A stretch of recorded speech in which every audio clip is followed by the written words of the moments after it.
Ladies and gentlemen, boys and girls, welcome to the beautiful circuit of Sebring International. My name is Stephen Koenig, and it is wonderful to be here for round 4 of the RaceFace.Pro iRacing GT3 Championship, and we're in for an absolute treat as drivers are already underway with qualifying just to get themselves sorted out and being ready for some of the racing action here tonight, as we are in for a proper run for the championship thus far. Everyone looking to step up their game. And tonight, we're not only having just one race, we've got 2 heats that are going to be running. And that is going to be our first heat of 30 minutes, followed by our feature, which is a 45 minutes with a mandatory tire change. So, with that being said, let's take a look at our field as they make their way around. And just trying to take a look. On Earth, the cameras are not moving across. Apologies for the notes on this one. For some odd reason.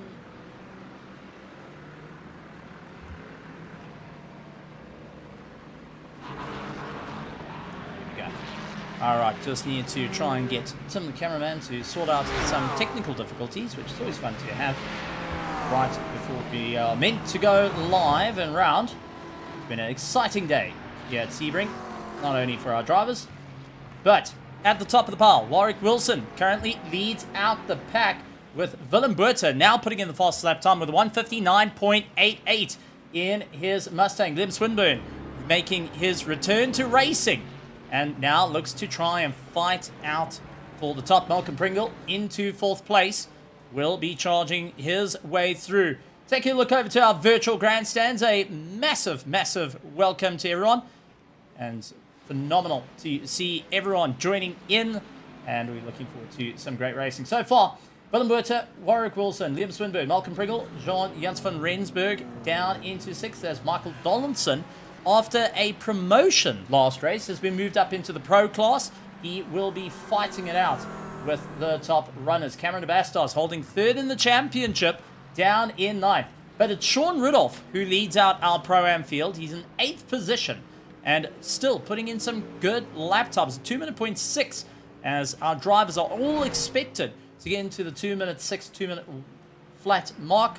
Sergei Sarkov out there trying to put the hammer down. He's being chased down by Duncan Roderick. Jan Engelbrecht a little bit further down as he marches his way through in the McLaren. Wesley Lewin will be looking to try and improve after last racing result wasn't quite the greatest. Loic Randebelt out there going and joining in with Liam Swinburne in the road carpet colours.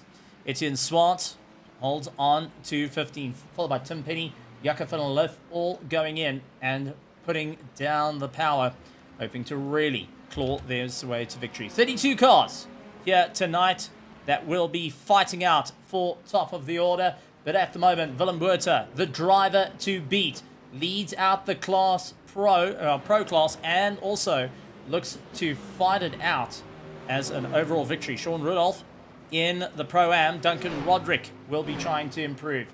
But can the drivers, with just about 5 minutes left of their qualifying time, will they be able to just knock each other off the top of the podium? You can already see, like Sean Rudolph with a 2:06, managing to keep ahead of Duncan Roderick with a 2-minute 1.0, and with Sergei Sarkov squared in between them, it's going to be a rather challenging time for both of the drivers to really step up their way.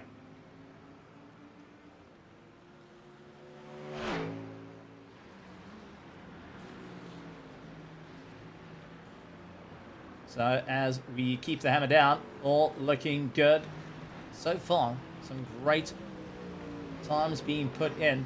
15 drivers for our Pro-Am tonight are showing up to have some fun, and we have got 17 in the pro class. We do have a relegation process that, well, likes of a promotion instead of relegation, to help get our drivers a little bit further up in the order, to start going and really digging deep to ensure they can push themselves that little bit harder in for the race.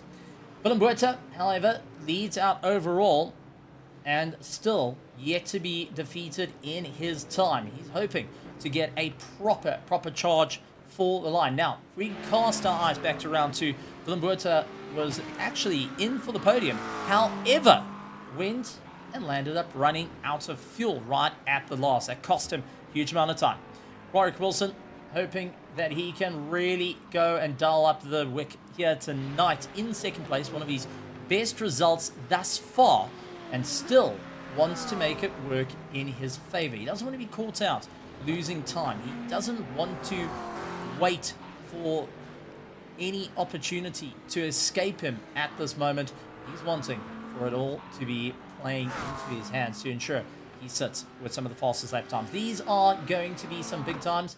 Jacques Sever also looking to be back on the podium here tonight at Sebring with the SBR Mustang, but with Liam Swinburne giving a quick flash of light to his fellow drivers saying, listen, I'm going to be coming through at a rate of knots, utilizing that slipstream against the 77 of Dino Machai as he dives to the inside. Now, Dino is also a driver that hasn't had the best of luck of late.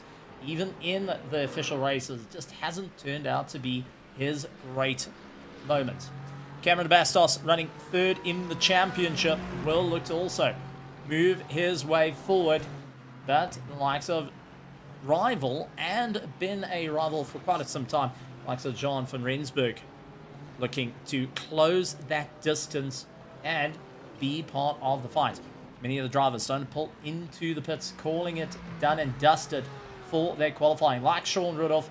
Duncan Roderick, however, still feels he's got some pace underneath him in the Team Try Hard Porsche, sliding his way through onto the back straight and absolutely gunning it. Top speed of 300 kilometers now before they climbing onto the anchors, going through the long right-hander. That is going to make things rather difficult for drivers as they will be pushing a little bit harder each and every step of the way.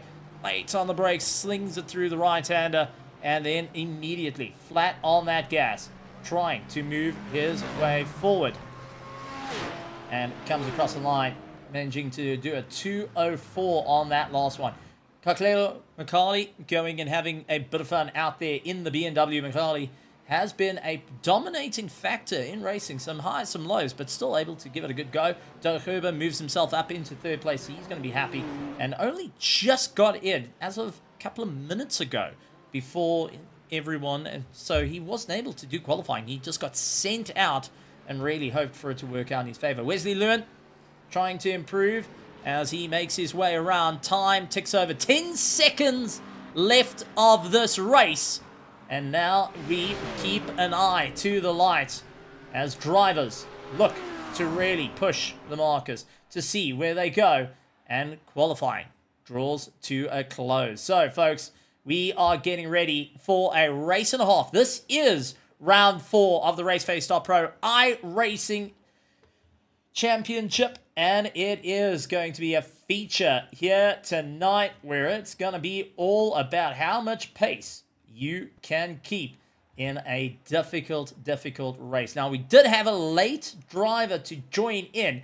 George Rees, looking to try and get himself out on the circuit, will be waiting right at the back of the field and unfortunately has to bide his time. So expect to see him a little bit later as our drivers all now start to get ready, checking those fuelings and checking that they are going to be ready for action here tonight.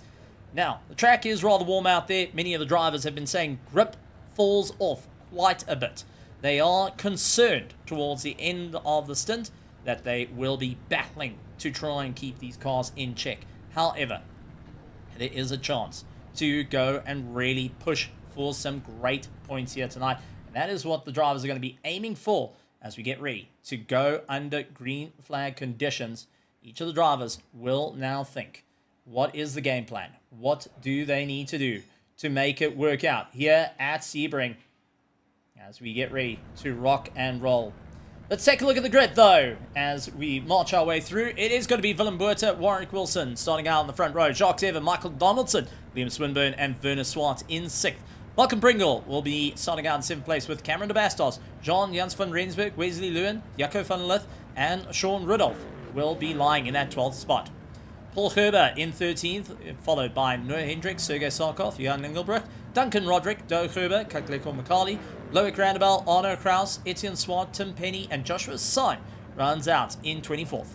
25th is Stephen Catebread, and he's looking to improve. Been quite on a pace, been improving little by little, and managed to get on the podium last time out, so he's hoping to recreate that in the Pro-Am division. Martin van Wyk is in 26th position, with Tienus Buerta, Yuppie Simons, Benjamin England, Robbie Teens, Willem Pienaar, Dina Machai, and George Reyes, rounding out our pack as our drivers start to roll off and get ready for their race. Exciting times ahead for every single one of our drivers. Exciting times for our drivers to gain some serious points in the championship and to be right at the top of the pile. As we take a look at our Ford Mustang of Willem Buerta, who will be starting out in 1st place. He's got Warwick Wilson looking to get the run on him. Will be aiming for a clean, easy pass, but Jacques Evans lurks in the wings for Team SBR against the newly promoted driver of Michael Donaldson. Quick movements on the steering, hoping to generate as much heat as he can into the tires, while others are taking a little bit more of a cautious approach, waiting for their opportunity to get on the power. Liam Swinburne rejoins after a bit of a hiatus away from the world of sim racing, out there in a different car to what he started at the beginning of the year. In the beginning of the season, he started out in the Aston Martin. He took the point drop and decided rather to go into the Mercedes. As we do get further reports that Wesley Lewin, unfortunately, went into the pits, and George Reyes as well. So we've got 2 cars that, unfortunately, are not going to be starting out when we go green flag racing. They will have to wait from pit lane for the entirety of the field to clear before they can stand on the gas and get going once again. So that's going to cut them down the order. But all eyes are also going to take a look to our Pro-Am side, as Sean Rudolph will be way ahead in 10th position. Well, the likes of Duncan Roderick is going to be cruising a little bit further behind, with the likes of Kakleko Makali and Doe Gerber. So our Pro-Ams have got some serious problem with Sean Rudolph so high up in the order. And this is going to be a one to take a look at, because he is fighting off the start with the likes of our Pro division. So the Team SBR arriving in force will be thinking, what can they do to make it work out in their favor? How hard are they willing to push? For Team Tryhard, it's going to be all eyes to the lights. Who's going to get the run? As Duncan Roderick and Doe Gerber will be pushing to try and gain a few positions to try and get onto the back of Paul Gerber, who is up ahead. Everyone waiting for their opportunity here at Sebring, and going to be smiling ear to ear. I can tell you that most of the field here racing tonight has raced on the Sebring 3-hour this past week, getting some practice in to ensure that they dial these cars in and make sure they are ready for action. So, as it's down the back straight they go, it is time for our safety car to just slow the field up. Everyone trying to get as much heat as possible as they can into these tires. How hard are they willing to push off the line? How far are you willing to go? As we do have Robbie Teens and Willem Pienaar a little bit further back from the nuts and bolts. They are hoping to get the run to move up through the order, but through the final corner they go. For the last time, they will look at the safety car lights. For the last time, they will take it easy.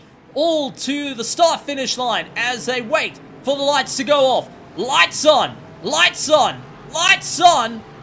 Green flag, and away we go racing as Willem Buerta trying to go, but take a look at Liam Swinburne. Big look on the inside of Jacques Evans as he hopes to get the jump into turn 1. He's up into second, trying to go for first, puts his nose in, couldn't get it done. Warwick Wilson out on the outside will be trying to hold his line, drops into third, and got an accident behind us. That is Loic Randebel, who's been involved in a bit of an incident behind, thrown into the wall as catastrophe reigns behind him. Michael Donaldson stays in for the mix. A little bit of a shoulder tap into the likes of Jacques Evert over the curb. Both sustaining a little bit of damage on the run. But take a look at Warwick Wilson trying to look left and right, seeing where he can go. Immediately, Willem Buerter takes it a little bit easier in the braking zone. Liam Swinburne says thank you very much. He goes for the absolute send pass and will make it work as we jump on board for Jacques Evert, staring down at Michael Donaldson in 4th place. He hopes to really try and close that gap as much as possible, seeing where it's going to be late on the brakes. He's got his fellow teammate Jakob van der Lift joining in the BMW, trying to get the drive on him. Couldn't get it sorted out. Jean-Jens van Rensburg trying to claw his way through. Noah Hendricks, Paul Gerber, and our leader of the Pro-Ams is the likes of Sean Rudolph, who continues on the charge. He's got Sergei Sarkov and Jan Engelbrecht keeping him for company, as drivers trying to get themselves going after quite an adventurous start.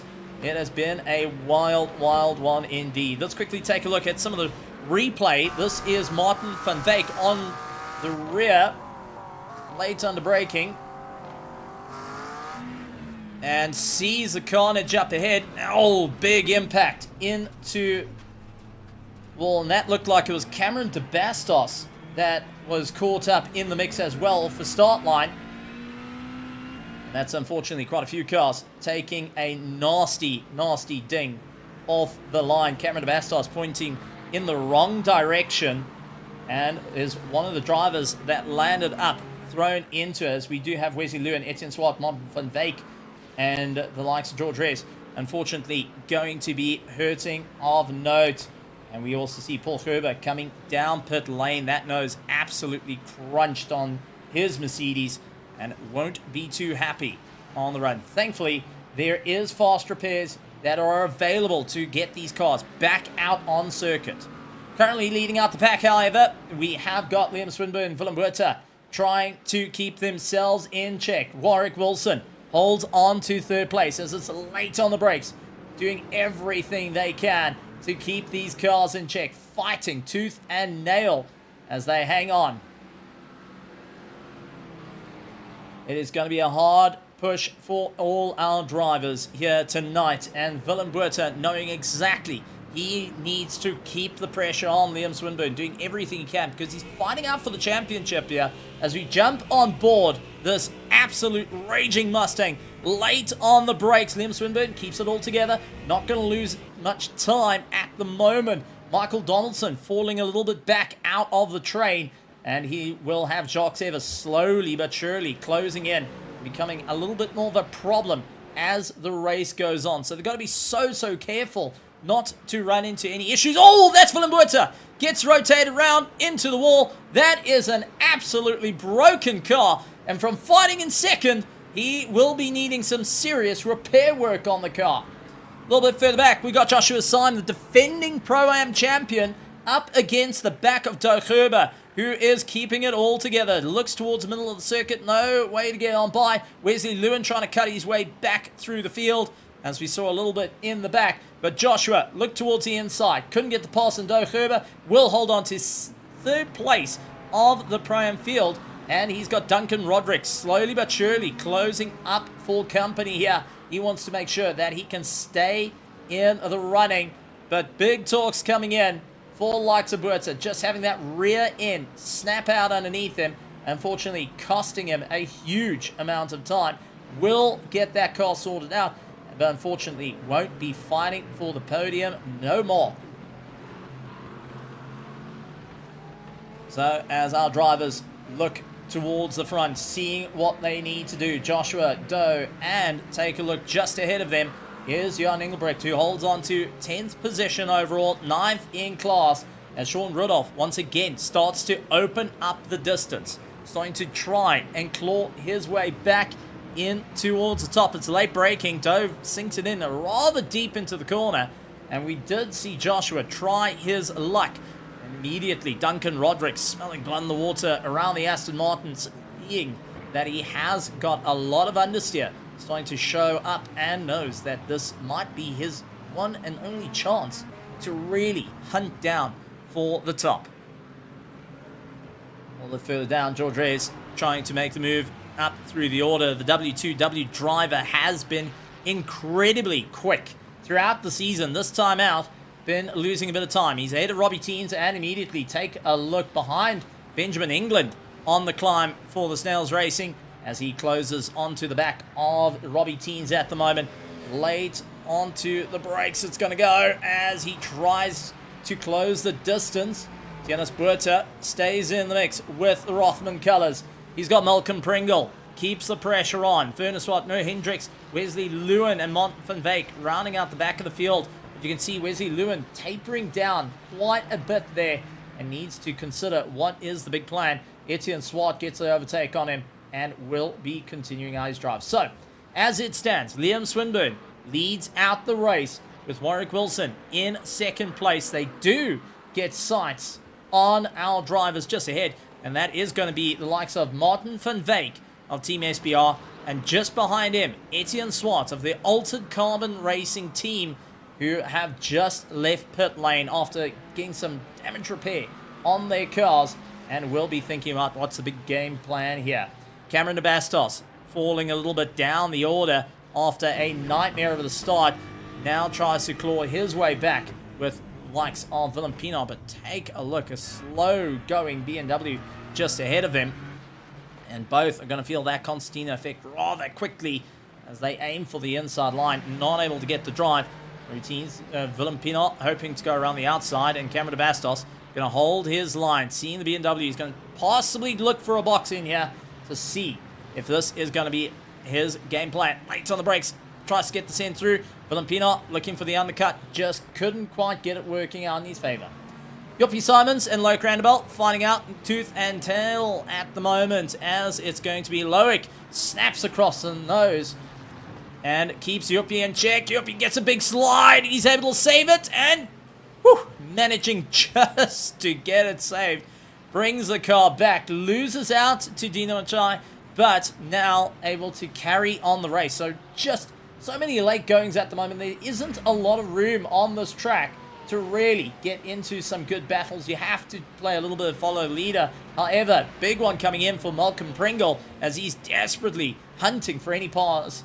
Robbie Teens and the likes of Benjamin England just ahead of him. That Aston Martin becoming a bit wider, and Pringle needing to really dig deep to try get the pass done. He looks towards the inside line and will be pushing as hard as he can as we jump on board with both cars in a drag race heading into the right-hander.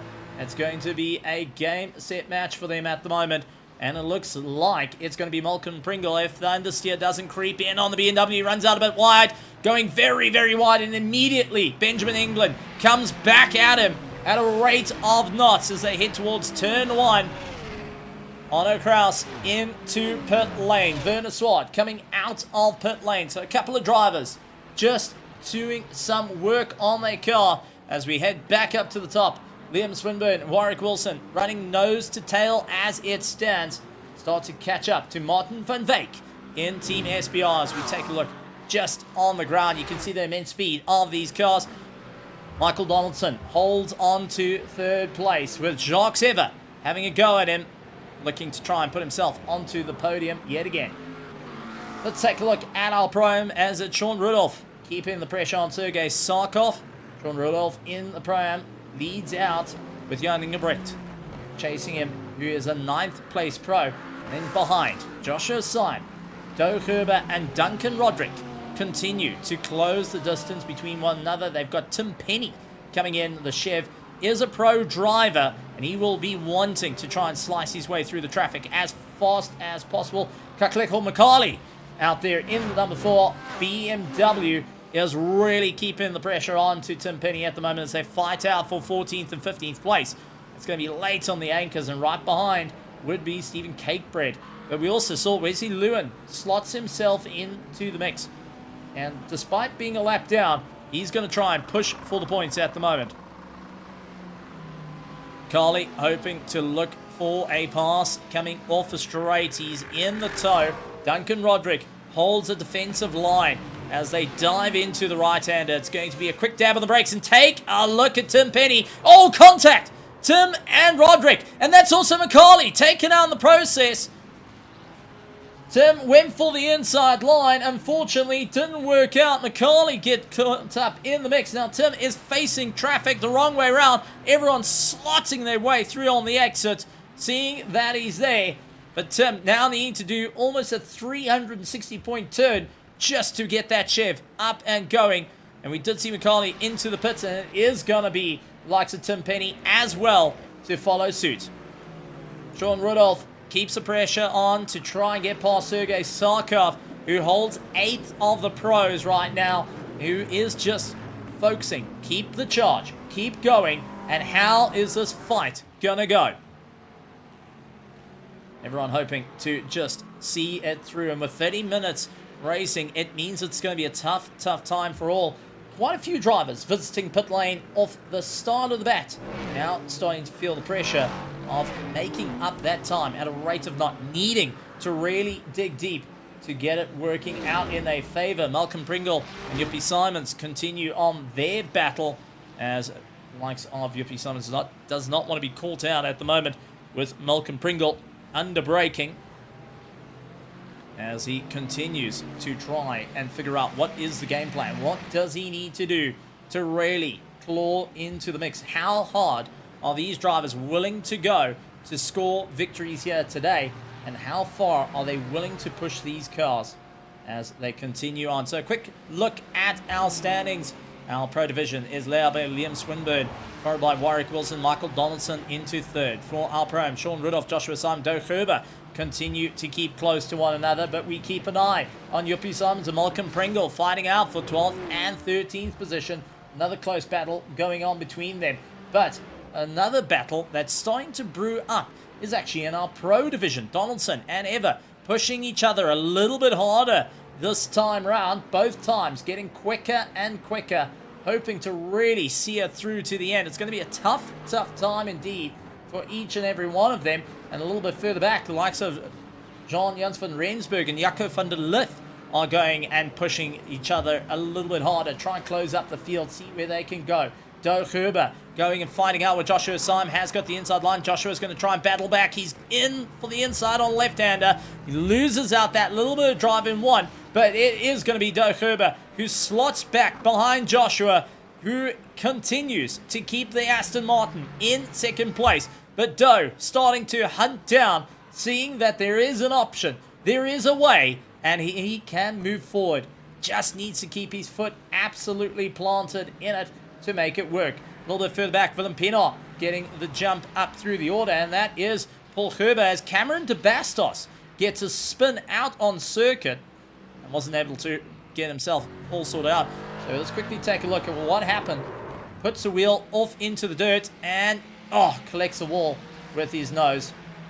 Not quite what he wanted to have there, and costing him a good bit of time in the process. So the drivers now starting to feel that pressure coming in as we get closer and closer to the halfway mark. Each and every one now starting to take a look as we go back, cross our eye, to the last race in the likes of our GT3s, and it landed up with a unfortunate 1 lap miss in terms of fuel. Not only just with one of our drivers, but quite a few of our drivers landed up not having enough fuel to get to the line. Now, that is an absolute nightmare case scenario, and each of the drivers will have to think about their ideas. They will have to think about where they can go and how hard can they really push the limit. Where are they going to be able to make up that time, and where are they going to see the battle through? So always a very, very difficult time for our drivers who hope to push themselves that little bit more up in the order. So as we take a look back through the field, Duncan Roderick starting to open up a bit more time as he has Stephen Catebread right ahead of him, looking to try and get any pass available with him at the moment. It's going to be a tough fight indeed. Clawing and fighting any option at the moment. Stephen Catebread looking to stay on for 3rd place and stay for a podium here for Heat 1 of the iRacing GT3 Championship Round 4 right here at RaceFace.Pro. Duncan trying to go a little bit later under braking. Not able to get it all sorted out as he manages to just get his nose completely underneath the Aston under acceleration. This is a great time for him. Can he keep up the pace? That is going to be the question. Looks left, looks right. Cakebread goes on a solid defense, not allowing that pass to happen, and will sit and wait for his opportunity. Yet again, trying to hunt for that second place. Sorry, for the third place. As Stephen Cakebread continues on the charge. He waits for no one. He will push that little bit more, and seeing that the likes of Loic Randall and George Reyes up ahead of him are starting to get the run. George Reyes up on the inside. The W2W driver from last place pit lane is all the way up into 11th position. Gets ahead of Do Herber, who is in a class, well, he's in a Pro-Am class, but take a look at this. 3 wide coming down the straight as George Reyes, oh, bit of contact. That was Wesley Lewin. Wesley Lewin having the contact, tried to get past them and landed up, getting caught out between Do Herber and George Reyes. Got stuck in between, shoved towards the wall, and while trying to make the pass work, 3 wide and the gap ever shortening. So Wesley Lewin will now need to get his car checked out and will need to get back to pit lane, seeing how much of the damage has been incurred during the course of it. So tough time indeed for all drivers, that being said. But unfortunately, it all came to a head right down our straight as well. So just an absolute nightmare situation for our drivers. And let's see if we can try get a bit of an idea of what exactly happened when the drivers were going that side by side for position. So a quick touch back as we see what happened. And George Reyes getting a bit of a rough exit, does move slightly across. Oh, they just got caught and glued. Looked like a little bit of net code coming into play, and that was all she wrote. Do Herber manages to stay alive on that run as George Reyes clears likes of Do Herber. Now he looks to try and move a little bit closer to Jan Engelbrecht up ahead. Well, the likes of Do Herber dealing with Loic Randall onto the back of him, and will be hunting for any opportunity to come on by. As Loic looks to take a little bit of a tighter line, he's going to swing across. Do Herber holds a solid defense at the moment, holding back the pro. Despite having Pro-Am status, Do is not going to make life easier for these pros. He's going to have to tell that you're going to work for it. Up through the order, Jean-Jens van Rensburg clearing the likes of Jaco van der Lith to an extent, and we do see Willem Buerta making his comeback through the order after a bit of contact that up against the wall took him out of second. He holds on to 7th at the moment, but it is going to be Van Rensburg. It took a rather risky launch to try and get that pass done and dusted, and Jaco van der Lith holds on for 6th position. Buerta, who hasn't got the top end to make it work, he's going to have to try and think a little bit outside the box and where they can get that little bit more of a drive here at the beautiful track of Sebring. Sergei Sarkov, Sean Rudolph follow on behind. I'm trying to take a look at a couple of drivers out there, and it does look like, unfortunately, Kakleko Makali is out of the race and will be taking a look towards Heat 2 as a way to bring back the drive. A couple of drivers, unfortunately, getting caught into a mix, and that would be also likes of Willem Pienaar going and landing up with a bit of a problem. He has to try and get himself sorted out. Furnace Watt for the Altered Carbon continues on the drive, but Willem Pienaar with some serious damage to his car, going and trying to figure out what is going to be the game plan here and where can they get this drive. A little bit further, what has actually happened? This is Loic Randall and Do Herber getting caught out. Oh, bit of contact on both sides. Bit of glue as well, and that landed up with Do Herber and Loic Randall smashed up against the wall. Do Herber returning to pits, and that was unfortunately him out of the running. Not quite the race both drivers wanted to have, And down the straight, which we saw a little bit earlier, now taking effect with the likes of Loic, who has got some serious damage to his car. Out in front, however, Liam Swinburne continues on the drive. Can he hold it for the next 10 minutes? Warwick Wilson in second place. A stunning launch from himself off the line. Now needs to try and see how it's going to work out in his favor. Sharks Ever up into third for the Pro divisions, getting chased down by Michael Donaldson, Jean Jans van Rensburg, Jaco van Lith, Willem Buerta, and Sergei Sarkov run 7th and 8th. And first of our Pro-Ams is the SBR driver, Sean Rudolph, who has been getting to grips with the car. And from Pro-Am, well, taking the fight to the pros, I do think a promotion is in the future for the driver. Absolutely incredible stuff. And we have got the likes of Johan Engelbrecht down into 10th position. George Reyes for the W2W started out in last position, and with 21 minutes on the clock, has climbed 22 positions. You heard me right.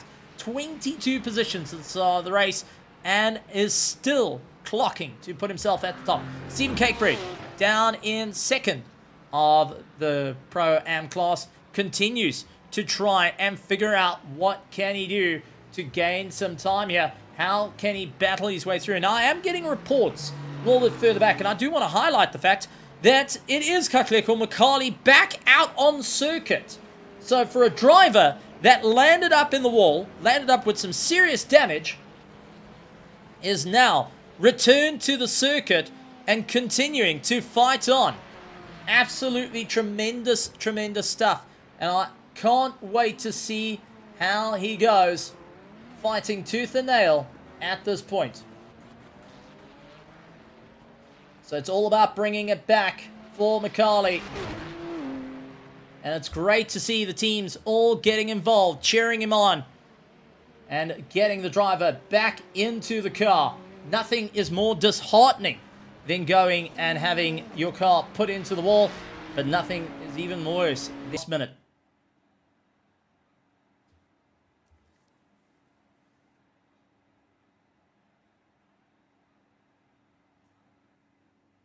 As a little bit of technical difficulties coming into play yet again.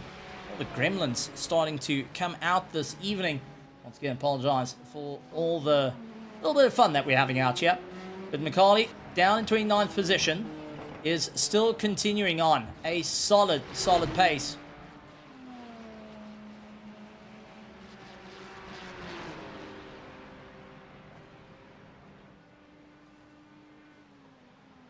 It's good to see the resilience of the drivers continuing to show a fact here from every single one of them. Liam Swinburne leads out the field on his return back to the world of sim racing after a very long hiatus. He had the best start off the line from the rest, but now needs to keep it all in check. Warwick Wilson holds on for second position, continues to fight his way through. But let's take a look to our Pro-Am field as Duncan Roderick, Stephen Catebreed have been sharing a fight between one another for quite some time. And they've caught up to Malcolm Pringle just ahead. Werner Swart trying to catch up to Benjamin England to gain some time. There's quite a few drivers just getting some repair work on their cars and waiting for the time to tick over. It is a challenge of note, and Duncan Roderick looks to try and get the second position away from Stephen Cakebread. And honestly, for Stephen, this is a smile on his face. He thoroughly enjoys the circuit, so does Duncan. And now they're having an option to bring it to the front, to charge their way through. It's going to be a tough time. And Malcolm Pringle, who is a pro driver, is just giving the toe to Stephen Cakebread at the moment. And that is helping to try and hold back the likes of Duncan Roderick, who look to go under the Team Trial driver. Just not able to get it all hooked up. Charging on, really pushing as hard as they can go. The race nearing its finale, and it's going to be Liam Swinburne under pressure now as Warwick Wilson. This is the closest he has been since the start of the race, and Warwick Wilson has an option here to go for the victory. He looks left, he looks right, he's looking to figure out Where can he get the drive? How hard can he push?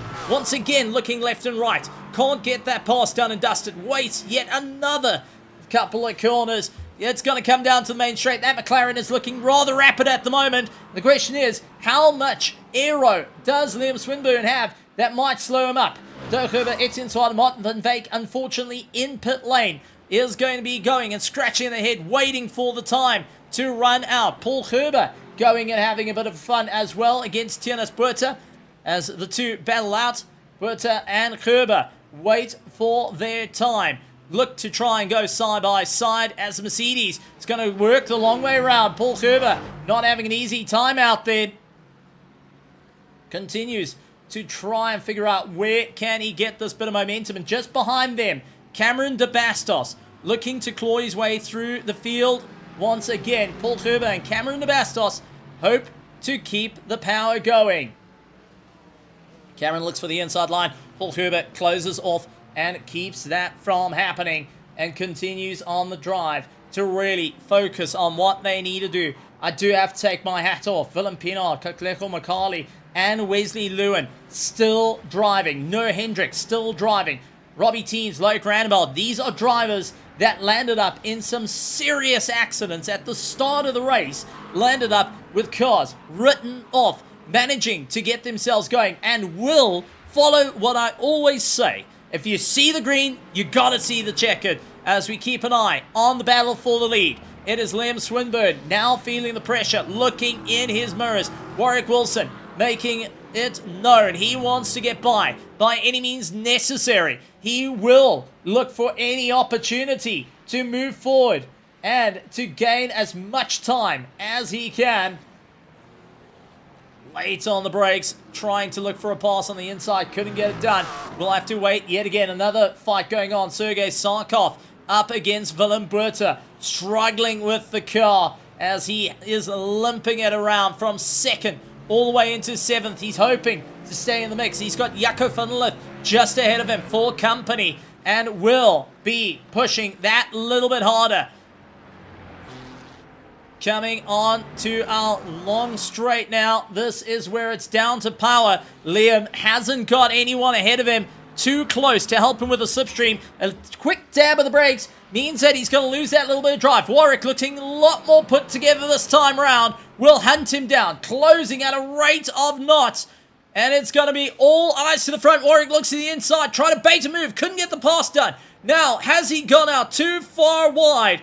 As Liam keeps it nice and tight on the inside line. Slowing up a little bit of pace. Both of them risking it to the wall. Final lap to go for our drivers.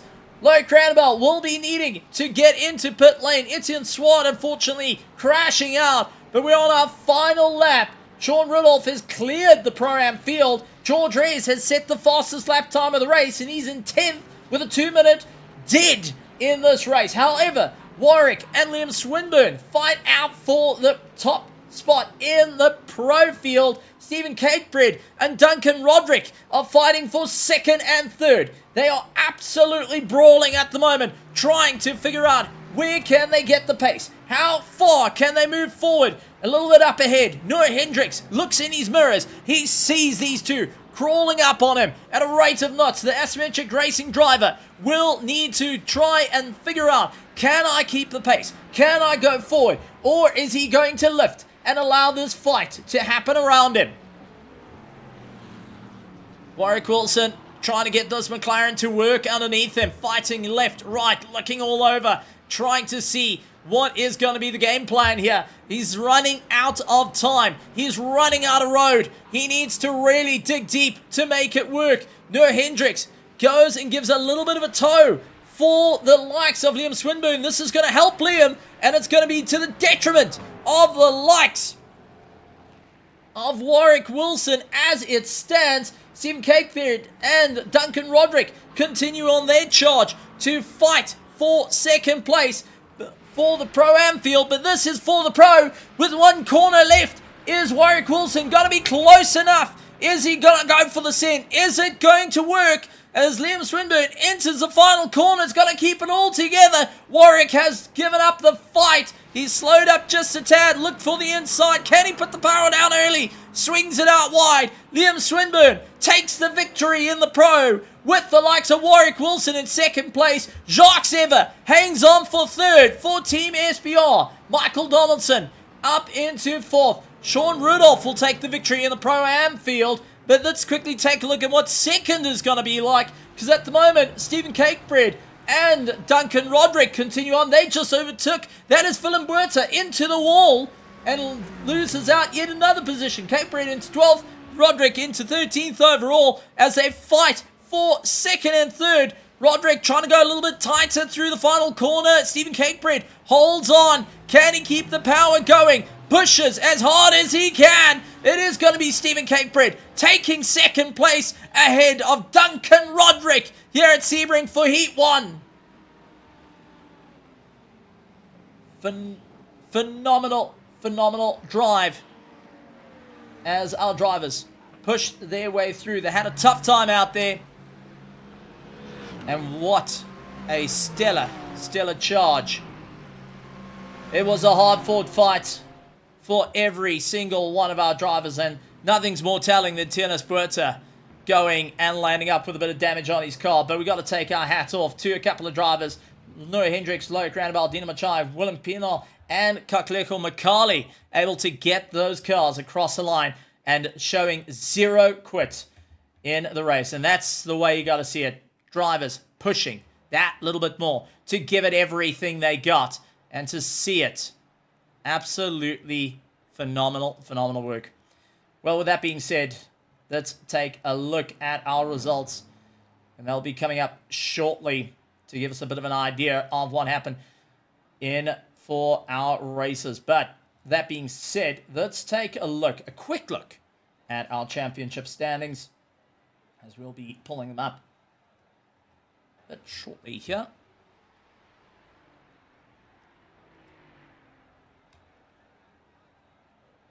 And here we go, our Pro Championship stand. George Reyes leads out on 298 points. 4 points here to Stephen Vessels, who is not here tonight. Cameron Bastos in third. Malcolm Pringle, followed by Jacques Sever in that fifth place for our Pro standings. And as we take a look towards our Pro-Am, Joshua Syme leading out on 284 points. He's going to be losing a little bit of time here. Duncan Roderick getting a stellar drive on across. Stephen Cakebread has kept a stellar run to move up through the order, and we'll be looking at that third place. Etienne Swart in fifth, going to try and fight it out against Dirk Huber. Good couple of points between drivers as we aim to see how the race is going to go. But that being said, as our drivers get ready for their warm-up, they will be looking to try and get some heat into the tires, start to understand what is going on.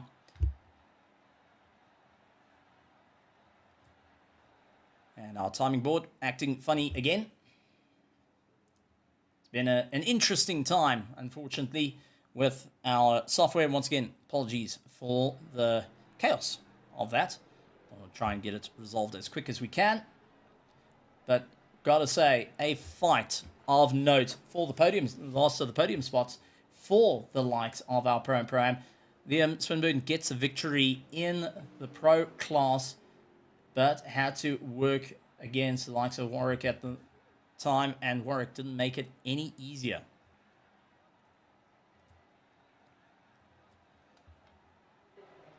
So, as we get ready to carry on with the racing, there we go. Now starting to get some sights back to the circuit. Once again, do apologize for overlays acting a little bit funny here tonight. Sebring, a difficult circuit that is going to challenge every single one of our drivers looking to step up the game.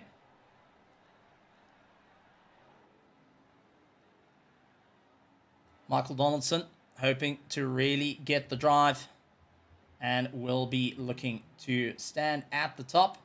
But for Heat 1, it was Sean Rudolph who took the victory in the Pro-Am field. Stephen Cakebread in second, Duncan Roderick in third, followed by Joshua Syme, Benjamin England in fifth place. Tiernas Buerta on across, Robbie Teens, Dina Machai, Willem Pinart, Kakleko Makali, Wesley Lewin, Dirk Huber, Etienne Swart, and Martin van Wyk round out the pack. And looking at our Pro, it was Liam Swinburne that took the victory by 0.2 of a second, with Warwick Wilson in second place. Jacques Sever holds on to that third place. Michael Donaldson, Jean Jans van Rensburg, Jakob van der Lift, Sergei Sarkov, George Heures, Jan Engelbrecht, Malcolm Pringle, Willem Buerta, Joppie Simons, Cameron de Bastos, Paul Gerber, Werner Swart, Tim Penny, Noah Hendricks, and Loic Randebal, rounding out our field for Heat 1. So as drivers starting to get themselves all organized here, leaving pit lane, and we get some of the sights and sounds of the circuit. We'd like to welcome you all once again to RaceFace.Pro. Massive, massive welcome to Sebring International Raceway here for the RaceFace.Pro iRacing GT3 Championship. And we're in for a stellar run. Now, the circuit being 5.7 kilometers long does mean there is a lot of room to really get the drive, to really go and push that a little bit harder. But it is extremely hot here today. 37 degrees, and it is getting warmer and warmer in terms of air temperature. And our track is blistering as it stands. Everyone hoping to just try and keep the tires nice and cool, not to overcook it, not to push it too hard. But we are going to be moving to our Heat 2. Now, if this is your first time joining us and, well, trying to figure out what we mean by a feature race, let me guide you through of what that exactly means. And that is because our drivers will have a 45-minute race to go and deal with.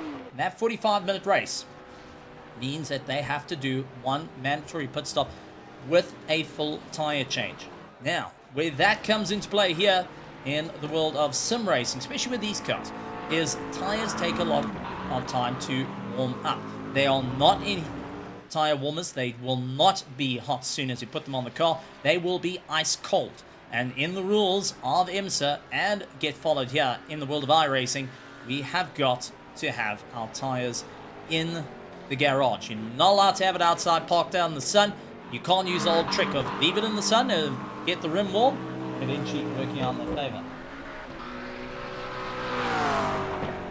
So, that being said, I'll warm up, getting ready to go and fight out. We are getting some notes coming in from Noah Hendricks saying his connection at least holding up tonight. And it's good to see Noah Hendricks going out once again, and good to see that you're out there, Noah. Really, really good driver, talented driver. Nice, does a lot of work behind the scenes on his car and on his setup just to make it work out for the Asymmetric Racing team. And last race wasn't quite his best, but he's hoping to try and make it work out here this evening. And I've got to take my hats off, George, to Noah Hendricks. So Noah Hendricks managing to at least see it through to the end despite all the carnage that went on. So Noah, I take my hats off to you on that one. Liam Swinburne also coming in and saying he's quite happy with his result and looking to replicate it yet again. Doug Huber coming across the line with a 2:04.6 as we move on to our warm-up, folks. It is going to be time for some great racing. And let's take a look at our grid, as it's going to be Martin van Wyk that's going to be starting out in first place. Etienne Swart in second. Doug Huber in third, followed by Wesley Lewin, Kakleko Makali, Willem Pinard, Dina Machai, Loic Randebal, Noah Hendricks, Robbie Teens, Arno Kraus, Tierlis Buerta going and running in that 12th position. A little bit further down the order, Benjamin England, Tim Penny, Werner Swart, Joshua Syme, Paul Gerber, Cameron de Bastos, Joppie Simons, Willem Buerta, Duncan Roderick, Stephen Cakebread, Malcolm Pringle, along with Jan Engelbrecht.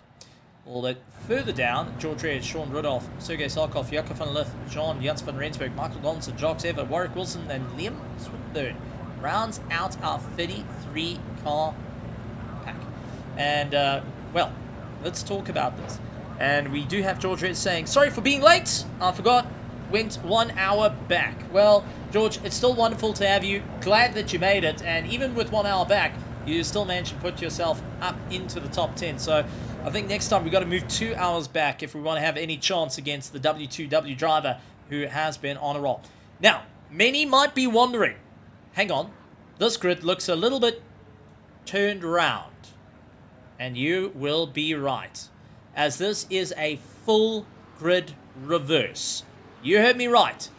The full grid has been reversed. It means our winners will have to fight from the bottom of the pack, looking to claw their way back into the fight for the top 10. And who is going to be fighting his way through? However, a couple of drivers that for the first time will be at the start of the pack.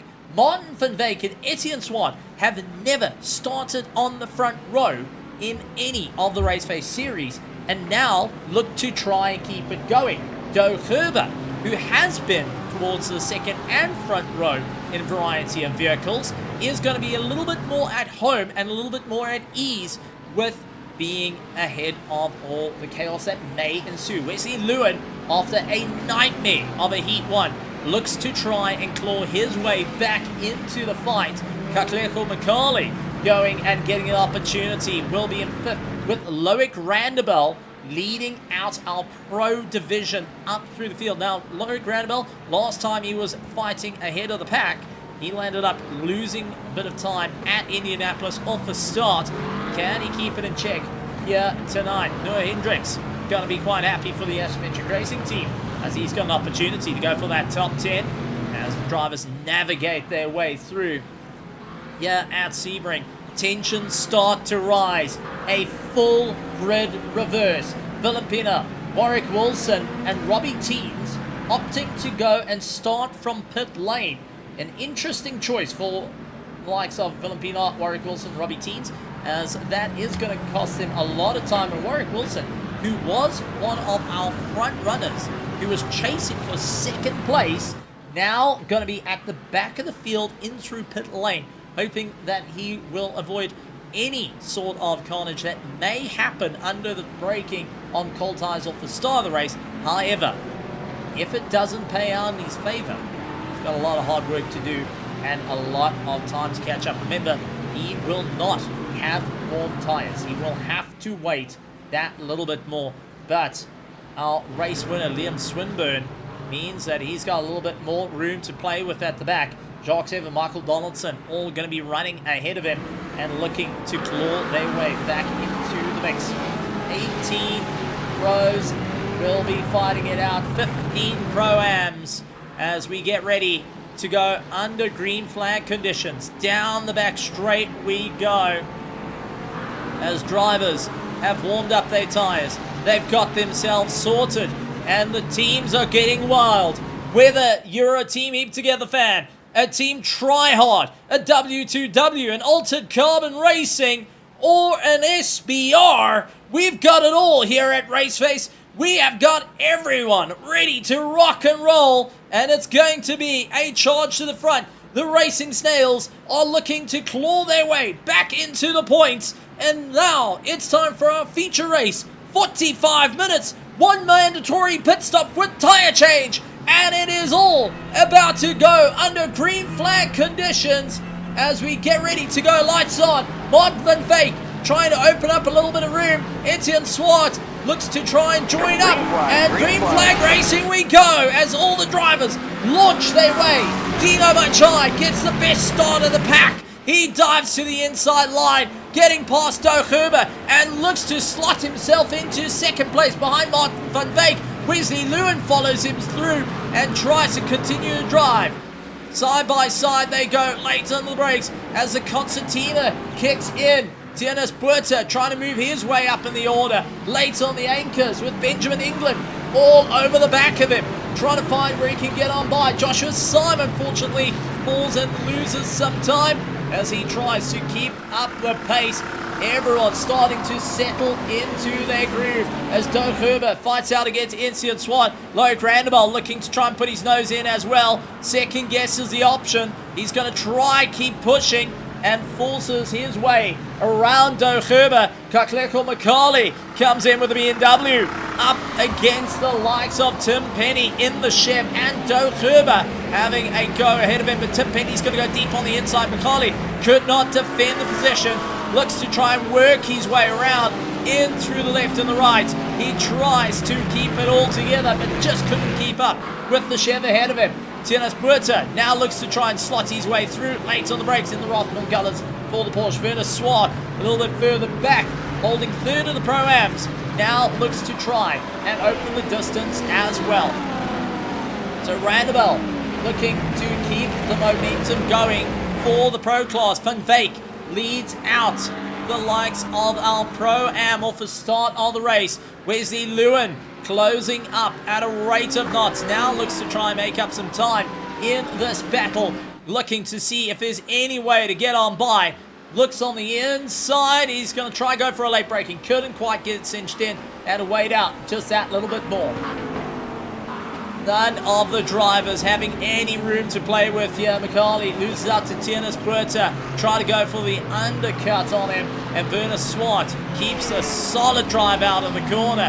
He will be pushing that little bit more. But we are getting reports. Liam Swinburne into a bit of a problem. So this is Noah Hendricks. And we will see a couple of drivers diving into pit lane.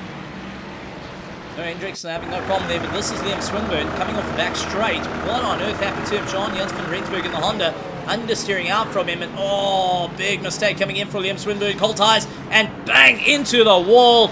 That is going to be front suspension damage that he's going to have to contend with, and decides he's going in for pit lane. He's going to get the car done and dusted and get that pit stop out of the way. Not quite how you want to start his race. Malcolm Pringle, Dino Machai, John Jans van Rensburg, Liam Swinburne, Michael Donaldson, all into the pits, trying to get themselves sorted out as the race continues on. Werner Swart and Koklecho McCarley trying everything he can to defend tooth and nail at the moment. Werner Swart, third in the pros, wants to try and clear Koklecho McCarley as quick as possible, because here's Paul Gerber right on his tail. Joshua Syme, who currently sits in 7th for the Pro-Ams, is looking to get a little bit closer to Koklecho McCarley. Has got Cameron Bastos, Willem Buerta, George Reyes, all onto the back of him as well. George Reyes trying to claw his way back up through the order and continues on the drive with Buerta just ahead of him. Willem Buerta wanting to try and keep this Mustang in check. Look for the inside on Cameron de Bastos, and oh, loses the rear. Puts the wheel on the dirt, loses the rear, and that is all she wrote as the field comes on by. Buerta once again going and having his run snatched at the last. Doug Gerber a little bit further up the field, hunting down Etienne Swart with Tim Penny trying to close up the gap. Tienes Puerta in a monster of a train at the moment. McCarley trying to see where he can get the movement. Where can he go? We are getting yellow flags, unfortunately, coming in for Jacques Ever. What happened to Jacques Ever here? He's got Joppie Simons ahead of him. Tries to go around the outside. Oh, bit of a snap coming in on Joppie Simons. That caught Jacques Ever, put him into the wall, and now he's doing a bit of work onto his car. Nearly one of the SBRs getting caught out as well during that mix. That scuffle costing him time. Doug Gerber looks to try and find his way through on Tim Penny at the moment, who is a Pro Division driver, but it's going to be a late send for Doug Gerber. Tried to see if he can get on past, not going to work out. McCarley going and fighting out against Paul Gerber, a Pro Division driver, as they continue on the fight here at the beautiful track of Sebring. And you can see already how this fight is starting to turn into a big mess, as every single one looking to claw their way through the mix, trying to figure out what is going to be the game plan here. Cameron de Bastos keeps on to the back of George Reyes, while Sergei Sarkov hoping to keep the pressure on. Just ahead of him, Josh Syme is fighting in the Pro-Am. He has got the likes of George Reyes and Werner Swart fighting out. Reyes trying to see where he can get past at the moment. Werner Swart keeping a solid defense. Looking left, looks right, goes for a bit of a look on the inside, and Swart gets it done. Reyes falling a little bit down. Joshua Syme turns into a bit of a problem as he's turned round at the back. So while keeping an eye on these two, did he go and overcook it a little in the corner? He did. He lifted, and that went and caused the tail to snap. Cameron de Bastos nearly into a world of hurt as well. Was able to slow the car down sufficiently, but cost him time to now have Sergei Sarkov all over the back of him. Cameron de Bastos and Sergei Sarkov, both in the Aston Martins, know what they can do and how hard they can both push. Benjamin England looks on the inside of Arno Kraus, who runs out a bit wide in the old school BMW colours. Benjamin England looks to try and battle Arno Kraus. Sergei Sarkov, a little bit unsteady, loses a lot of time to Cameron Bastos, and now has Arno Kraus full company, trying to get the drive underneath him, and a little bit further back, Jaco van der Lith hopes to try and push that a little bit more as they continue on the race.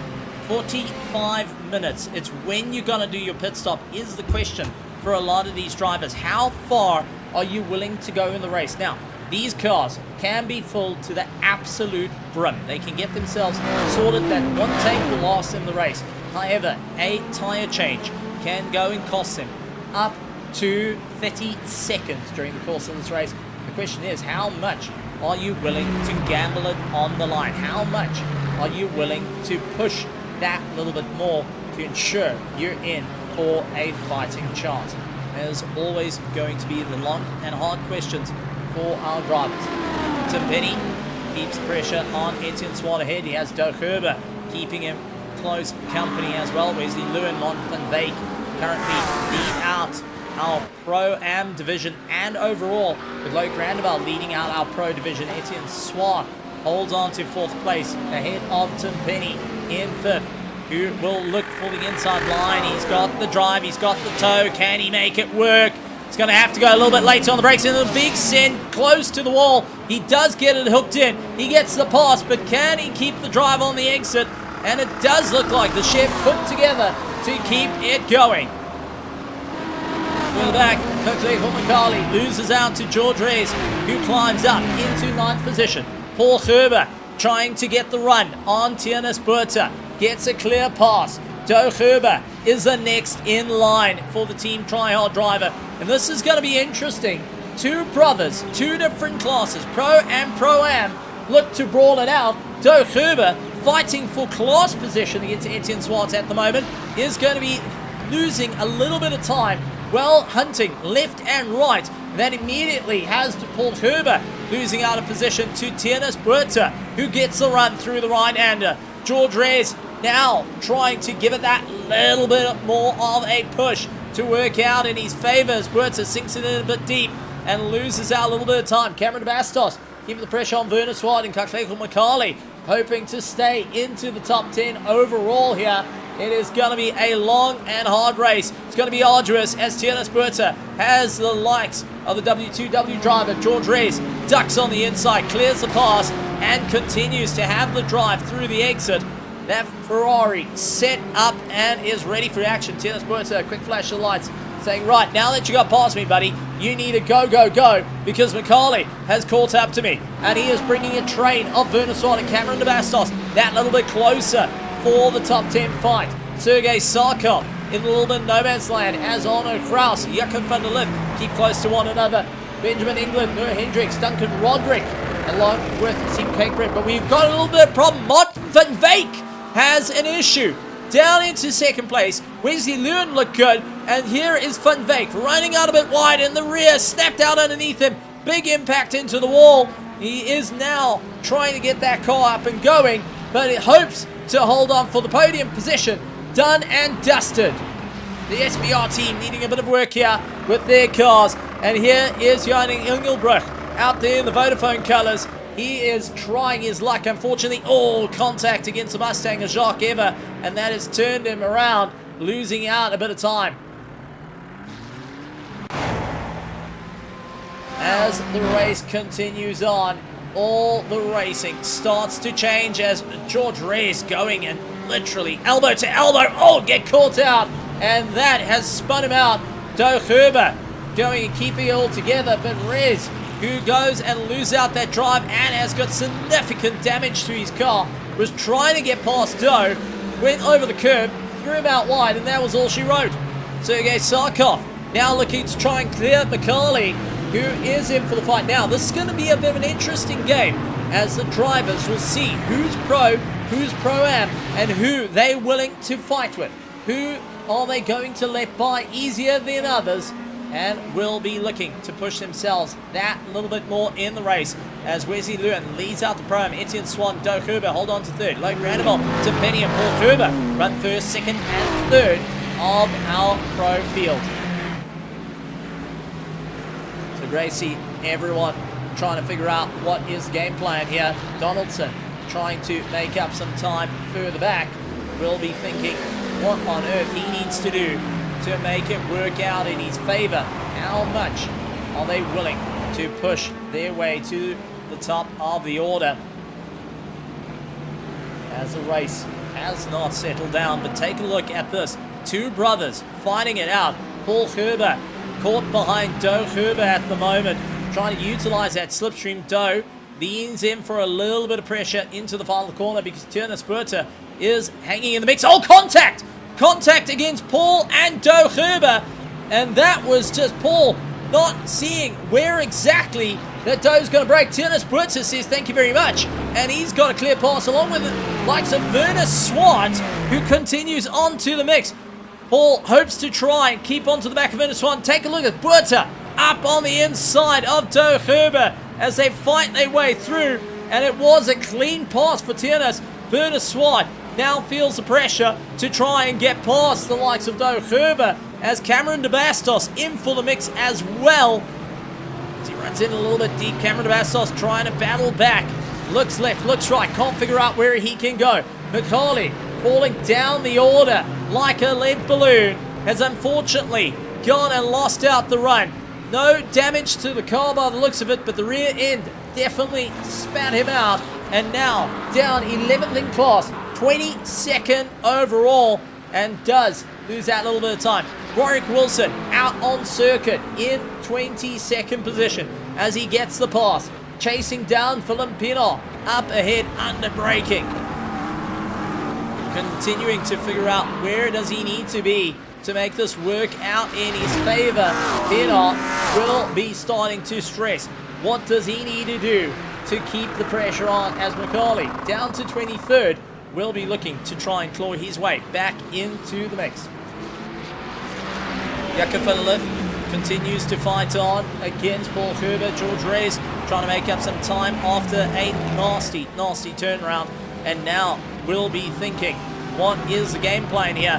How can he make the drive work out in his favor? And Jakob van der Lift going to make this a little bit more challenging. Paul Heures holds a solid defense, and that's Cameron de Bastos. Cameron de Bastos going into the wall, and was it the same as most of our rest of our field? In through the right-hander, gets on the power, the rear starts to slide, catches the dirt, and that's all she wrote. Unfortunately, a slow slide that cost him down the order, and not what he wanted to have. Paul Heures dives into pit lane, freeing up Jakob van der Lift and George Reyes to continue on the fight. Reyes looks to the inside, Lift stuck on the outside, tries to swing it back and carry on the drive on the exit, just seeing if he can keep it side by side through the left-hander. This has brought Arno Kraus a little bit closer, and Noah Hendricks into the fray. Over the curbs they go, battling it out, door to door, wing mirror to wing mirror. No one giving an inch right now, and no one looking to battle it out even harder than they're doing at the moment. Noah Hendricks trying to look on the inside of Arno Kraus as he fights his way through. It is going to be a tough time on the brakes for Noah Hendricks as he forces his way on the outside, late on the brakes, goes for the send, and does get the pass done. So does Philippe Berta on the drive. We are getting yellow flags for Werner Swart and Doe Heures. Something's gone on with those two. Let's quickly take a look at the replay here, as this is Werner Swart in the BMW SBR colors. Sorry, Altered Carbon Racing colors. Oh, outbraked himself. Caught the likes of Doe Heures in the rear, and that created the Constantino effect that we were following. Doe Heures, unfortunately, that light nick. But Werner Swart did wait up. And that is something we don't get to see too often. And for some, is a little bit of a, why on earth would one wait? Especially in a race like this. Well, there's always a gentleman's conduct of, if you cause a bit of a problem, you wait for the driver to retake their position and you follow suit. It's that, I'm sorry, that's not quite I wanted how the pass to happen, and I will take the fault to that one. Please retake the position. Now, both did lose out significant time as the field came through, but now needing to figure out what is the game plan.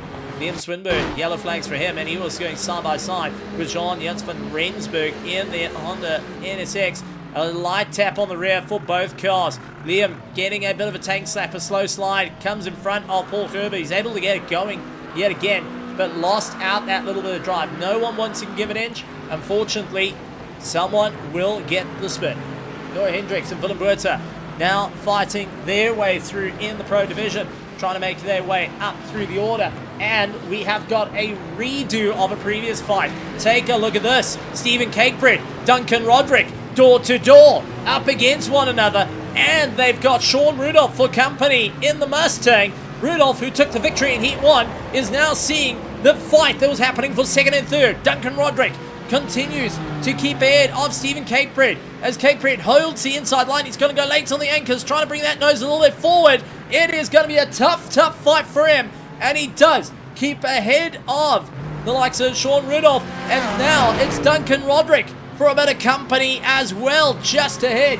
Doe Heures, seeing these three brawling ahead, will be going and smiling ear to ear, waiting for any opportunity. But as this fight continues, the likes of Benjamin England, Arno Kraus, Tienes Buerta, Etienne Swart continue to open up that gap even further in the Pro-Am field as they got some space in between them.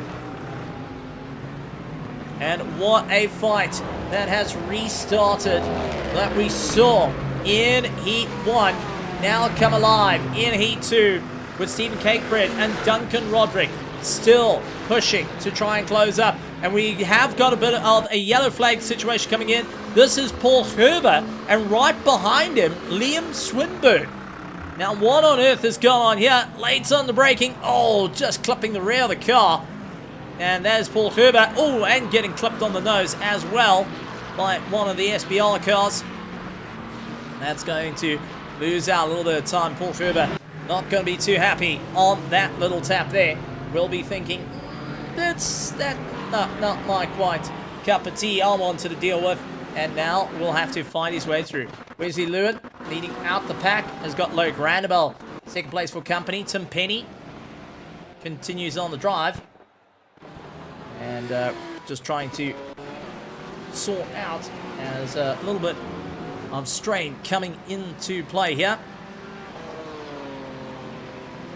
Drivers continue to push themselves a little bit harder in this race, trying to figure out what is going to be the game plan. How far are they willing to go in this race?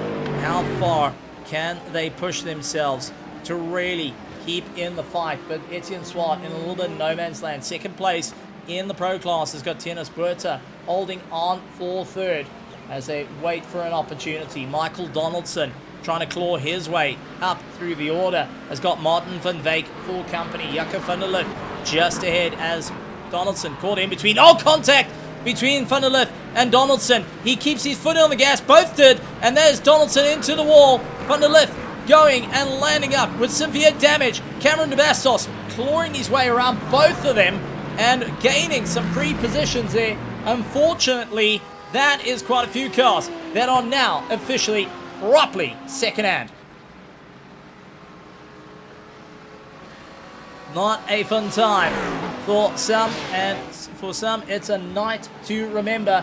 However, it is still the climb for Wesley Lewin and Loic Randabel as the 20-minute mark has come in. Lewin pulls into the pits. Randabel going to go that little bit longer in the race. He's going to be joined by Tim Penny as they continue through. Etienne Swart, seeing Wesley Lewin's pulled into the pits, dives in as well as Tienes Buerta keeps his foot flat on the gas with Willem Buerta right on his tail, pushing that little bit more, trying to figure out where can he get the pass and where is it going to be into turn one. Noah Hendricks is going to avoid getting into pit lane as well. Jacques Heures sets fast lap time of the race with a 2-minute dead point, or 2-minute .072. Not quite a dead there, but is really trying to close up towards the front order as Buerta moves up in the order. Noah Hendricks trying to open up distance to Jacques Heures. As it stands, Arno Kraus holds on for second in class. He's got Benjamin England trying to close up, and Sean Rudolph, who holds on to that 9th position overall, took the victory in Heat 1, is ahead of Stephen Cakebread. And taking a look, Etienne Swart, Doe Heures, Duncan Roderick have all gone through the pits. So Duncan Roderick taking a bit of a early pit stop against the likes of Stephen Cakebread, and Sean Rudolph is hoping that that is going to be the opportune moment for him to move up through the order. Is that going to be the time to get it done and dusted. Many of the drivers taking a bit of a gamble out here to see where they come through. Joshua Syme and Jan Engelbrecht continue to fight it out, and just ahead of them in the Mercedes is a driver that's not only just racing here tonight, he will be racing tomorrow with his team. Yuppie Simons is looking to try and carry on the momentum, racing in both iRacing and LMU, and now fighting out against Joshua Syme, who is the defending Pro-Am champion, as he's got Jan Engelbrecht chasing down, looking for any opportunity to see where he can get on by. Dennis Berta feeling the pressure from Noah Hendricks as they make their way onto the back straight. Jacques Ever hangs in the mix. That big Mustang starting to show its nose more and more. Berta keeps a very tight line, a little bit of understeer creeping in. Noah Hendricks gets a little bit of side-on contact. Ever gets the drive as well as Berta loses out 2 positions. Tim Penny dives into pit lane. Stephen Cakebread into pit lane as well. Arno Kraus will continue on the drive. Tianis Berta, Arno Kraus, and Sean Rudolph will take over first, second, third of the Pro-Am. Loic Randeveld, Willem Berta, and Noah Hendricks hold first, second, and third of the Pros during the course of these pit stops. Now mandatory tyre changes come into play on both class cars, that each of the drivers will have to consider what that does to their drive. How much are they willing to gamble out there? How far are they willing to go in this fight? However, it's going to be a tough one for each and every one of these drivers as they start to consider the long game in their drive. Tim Penny a little bit loose on the exit. Sees Wesley Lewin come on by and continue on the drive.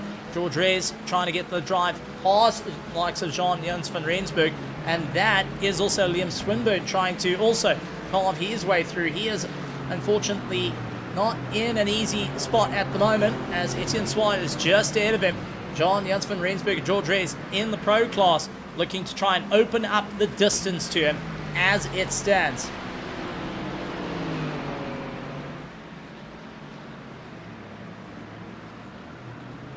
Loic Randeveld still continues on fighting, continues to see where he goes. George Reyes now having Jean-Jens van Rensburg on the back of him and really looking to claw his way into the mix. We'll be thinking, what is the game plan here? Noah Hendricks going to be losing out the time to Jacques Ever. Looks to the inside line through the right-hander. The Ferrari goes out a bit wide. He's trying to keep it all together. Jacques Ever going to go out a little bit wide due to understeer, and that forces Noah Hendricks towards the wall and does get himself in for the run. But Jacques Ever into the pits. Tianis Berta into the pits as they try and get themselves sorted out. 24 minutes, heading on to 25 minutes on the clock here, and that will leave us with 20 minutes left in the race for each and every one of these drivers to figure out what is their game plan. Cameron de Bastos looking on the inside of Joshua Syme to try and clear past. He sees Stephen Cakebread in for the mix, and Paul Herber, despite having no front end, continues to push that little bit harder. He looks to try and claw his way back into the mix. He's going to try and force any sort of situation in for the favor of him, and despite being a little bit handicapped in the straight line, will be trying to make it up through the corners. Stephen Cakebread now sees the likes of Cameron de Bastos hunting down that inside line. Side by side they go. Charges down the main straight, and this is where it's going to be all about who's got the top end. Cakebread moves across, and Cameron de Bastos not going to yield. Both of them, little bit of elbow rubbing, and it was Cakebread that came out the better.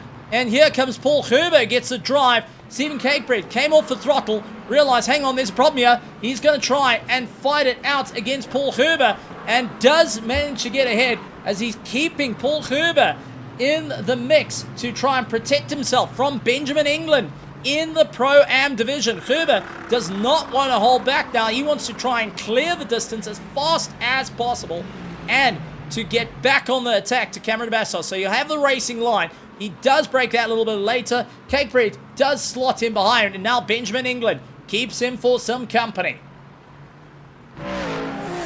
Heading back up through the order, Jean-Jens van Rensburg tries to close up to Jacques Ever. Liam Swinburne hangs in for the mix and will be trying to figure out what is the game plan here. How far are they willing to go in this race? How far are they willing to push? Willem Buerta into the pits and will be dropping out of that third place spot, but Noah Hendrick and Loic Randebel are going to go that little bit longer. Arno Kraus, along with Sean Rudolph, continue to give up their chance to dive into the pits. They're going to push a little bit harder. Werner Swart will take up third place in the pros and will be smiling ear to ear on that one as Leko Mikali gets into third of the Pro-Am and tries to make it work out in his favor. He's a little bit in no man's land as it stands, and will be trying to figure out what is the game plan here. How can he take the move? Sean Rudolph up against the back of Arno Kraus as it stands. Both drivers nose to tail, trying to figure out what is going to be the game plan here. Late under the braking zone he goes to see if he can sink it a little bit deeper against the team tryhard driver of Arno Kraus as they try and push themselves that little bit more in through the race. Now, with that being said, let's quickly take a look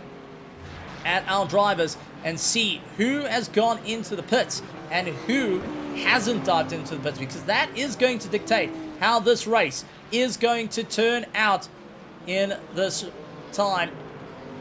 And there is a quick show of our pit stops.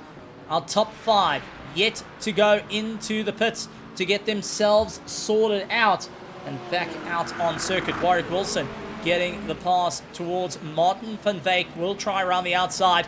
Going to be a little bit of hard work here, especially into the right, left, right sweep. Cameron Bastos trying to keep it all together, as well as Donaldson just trying to keep that momentum up as it stands with Paul Gerber. But Warwick Wilson moves up, and now Martin van Wyk, a little bit of a late break into the corner, keeps himself in check. Sean Rudolph once again looks on the attack of Arno Kraus. No way to get on by. Loic Randebel into the pits. Noah Hendricks will take over the lead of the race. Sean Rudolph and Werner Swart continue to keep their pace going. Arno Kraus is also going to go that little bit longer. Is it going to be Leko Mikali going to dive into pit lane? And no, he's going to try and keep his foot on the gas, and he will come up behind or in front of Loic Randebel, leaving pit lane. So Loic's got ice cold tires here and leads out those that have done their pit stop. Wesley Lewin will be slotting in behind, but he's in the Pro-Am division, and the first of the pros that have done their pit stops. Malcolm Pringle continues out his drive. He will be pushing that little bit more to see if he can carry the momentum through here at likes of Sebring. Leon Swinburne onto the back of Jean Janssen van Rensburg. These two clashed a little bit earlier. Is it going to be the same during the course of the latter part of this race as time starts to run out? Drivers thinking what they need to do. Dino Machai, Willem Pinot, Michael Donaldson still circulating around the circuit. Jaco van der Lith unfortunately out of the race, so is Robbie Teens. So a couple of drivers gonna be going and thinking what do they need to do to see it through to the end. Two drivers, Jaco van der Lith and Robbie Teens, not gonna be seeing the end of this race. Will be looking back to the drawing board for round 5 on what they can do to move up through the order. Sean Rudolph and Arno Kraus, remember, they have not gone into the pits. They are fighting for first and second in the Pro-Am division, playing a little bit of check-in here of who's going to pull the trigger first. Right behind them, Werner Swart, who is continuing on the drive. He wants to try and get a little bit closer to Noah Hendricks, who has not gone into the pits. Is this going to be an opportunity for Kraus? He's not going into the pits. Neither is Sean Rudolph. They both going to go that extra lap longer in this race as they hold on for second and third. They're going to also be thinking that pit stop needs to be done. They need to get themselves sorted out and continue on with the race. How far are they willing to go? And how far are they willing to push themselves to make sure they aim for the top running?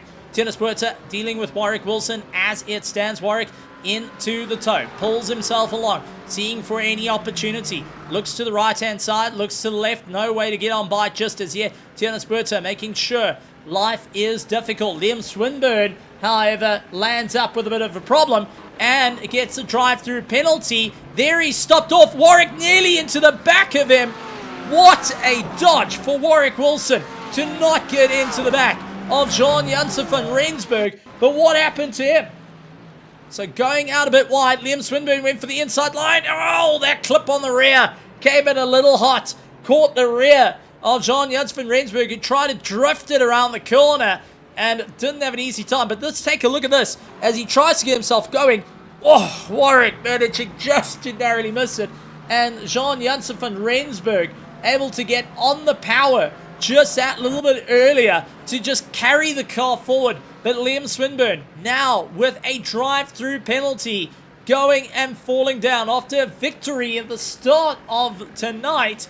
Now goes into the naughty corner and will fall out even further out of our top 10 in the pro field. It's going to be lots of hard work for him to try and claw it back. It is going to be Arno Kraus stuck on the outside. Sean Rudolph's going to look for the inside and take a look. Werner Swart's got the drive as well to try and put his nose in. Arno Kraus closes the nose over the likes of Sean Rudolph. He's actually gone a little bit slower here. Is this going to be a pit stop? Yes, it is!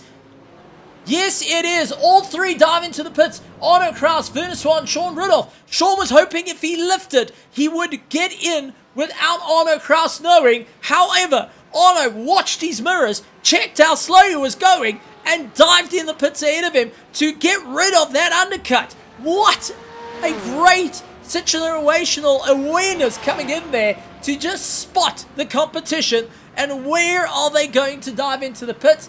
A very, very clever move, but now the pressure comes in. Arno Kraus, Werner Swart, and Sean Rudolph will be exiting on cold tires and trying to make their way through. Jocks Ever keeping close to Sergei Sarkov now as they charge their way round. They do see a couple of coming out of the pits and will be aiming a little bit forward as they do see George Reyes starting to open up the distance, closing the gap to Willem Buerta. Now, everyone but one driver, Noah Hendricks, has done their pit stops. Everyone but one driver is now fighting through to the end. Every single one of our drivers will try and think, oh, what's the best plan here? Tienes Buerta, yellow flags coming out for him, and unfortunately, a rather slow going. This is around our final corner. It looks like he took some impact to the car a bit earlier on, and he's trying to limp it to pits, but the field coming by is making life difficult. So he took the impact on the suspension on the front left and had to really just cage his way in. Well done for slowing down, but unfortunately, that meatball flag tells the story of his race after such a phenomenal fight. Unfortunately, coming adrift at the seams. So, Noah Hendricks goes out yet another lap ahead as he leads out the field. Loic Randebel in second place. Malcolm Pringle holds on to third for our pros as they keep the pressure on, trying to battle their way through. Wesley Lewin, who leads out the Pro-Am. It's been a nightmare of a race for him tonight, but he's able to bring it back that little bit further. He's got Etienne Swart in second place, and Sean Rudolph, who managed to get the run on Arno Kraus, is into third. Martin van Wyk takes up that fourth place in their Team SBR car as he tries to keep ahead of Paul Gerber. Arno Kraus, just desperately trying to get some heat into the tires, is battling to try and claw his way back into the fray as Paul Gerber will look to keep the pressure onto the back of the SBR driver Martin van Wyk as it stands.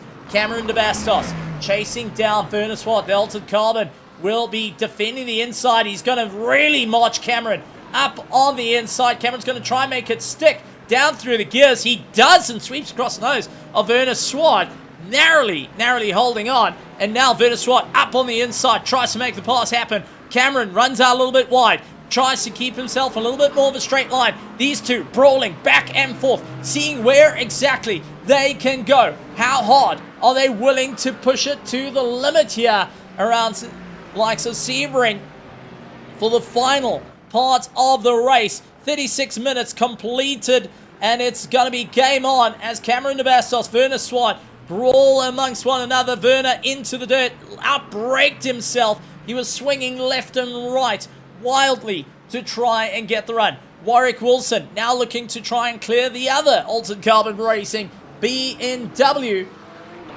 and will be hoping to try get a little bit more movement underneath him and carry the McLaren up the order that little bit further. Etienne Swart, who is in 10th position, second of the Pro-Ams, goes and gives a light lift, allows Warwick to come on by. He knows his fight is not with him. His fight's with Wesley Lewin and Sean Rudolph, who are lurking a little bit further up ahead and further down the order. Let's talk about a driver that has had a difficult time out there. Joshua Syme and Doe Herber continue to push their way through. They got Liam Swinburne keeping for company, who's after just served his drive-through penalty, will be looking to keep his nose clean towards the end. But it's Joshua Syme and Doe Herber who are going to run nose to tail. But take a look at this. George Rez, for the first time, setting a sub 2 minute, a 1 minute 59.8 around the circuit. George Rez, the W2W driver, my heavens, I'm getting caught up in the words there, is now getting Willem Buerta up ahead of him. He set a absolutely rapid lap time last time by. Can he replicate it further on as he's got Willem Buerta just ahead, keeping himself going? Buerta, who's spun round quite a few times in Heat 1 and in Heat 2, now looks to try and keep himself going. Paul Gerber fighting against Martin van Veek is having a difficult time out there and looks to try and push himself forward. Here is Duncan Roderick up against Yuppie Simons, who's not giving an inch. Yuppie working the likes of Duncan to the fringes of the circuit, saying, listen, buddy, if you're going to come on by, you best go and make it work out in your favor. It's going to be a tough time to get around me, as I am not going to make this easy. We're fighting for overall track position, not class, but I can still go and put my elbows out for a race. Buerta now seeing the likes of George Rez on the back of him. Wesley Lewin starts to open up the gap even further from Buerta as Lewin leads out the Pro-Am, and Tim Penny in 4th position of our pros will be smiling ear to ear seeing these two now getting a little bit into a brawl. Jacques Evers, Sergei Sarkov are lurking behind, seeing any opportunity for them to try and close up the gap. Cameron de Bastos and Etienne Swart fight their way through. Swart holding on to second in the Pro-Am division. Sees Cameron de Bastos coming up at a rate of knots. He was able to just slightly move out of that toe. He knows he can keep Cameron at bay for the moment, but for how long can that BMW keep up the grip going offline? He's got to be so careful out there. It's getting quite dirty, and each of the drivers are starting to feel that pressure a little bit more each and every step of the way. Cameron goes for a deep look on the inside, does slow the car down, does bring it back. We've seen him try and make it stick this time round. Etienne Swart had the run on him, but lost out into the dirt. Cameron de Bastos gets ahead of Etienne Swart, and now looks to try and push himself that little bit further. Etienne Swart going to be rather happy in terms of just keeping a consistency. He's got Sean Jansford Rensburg and his teammate Werner Swart running behind him, but he's also well enough clear of Martin van Veek, who currently holds on to 3rd in the Pro-Am division.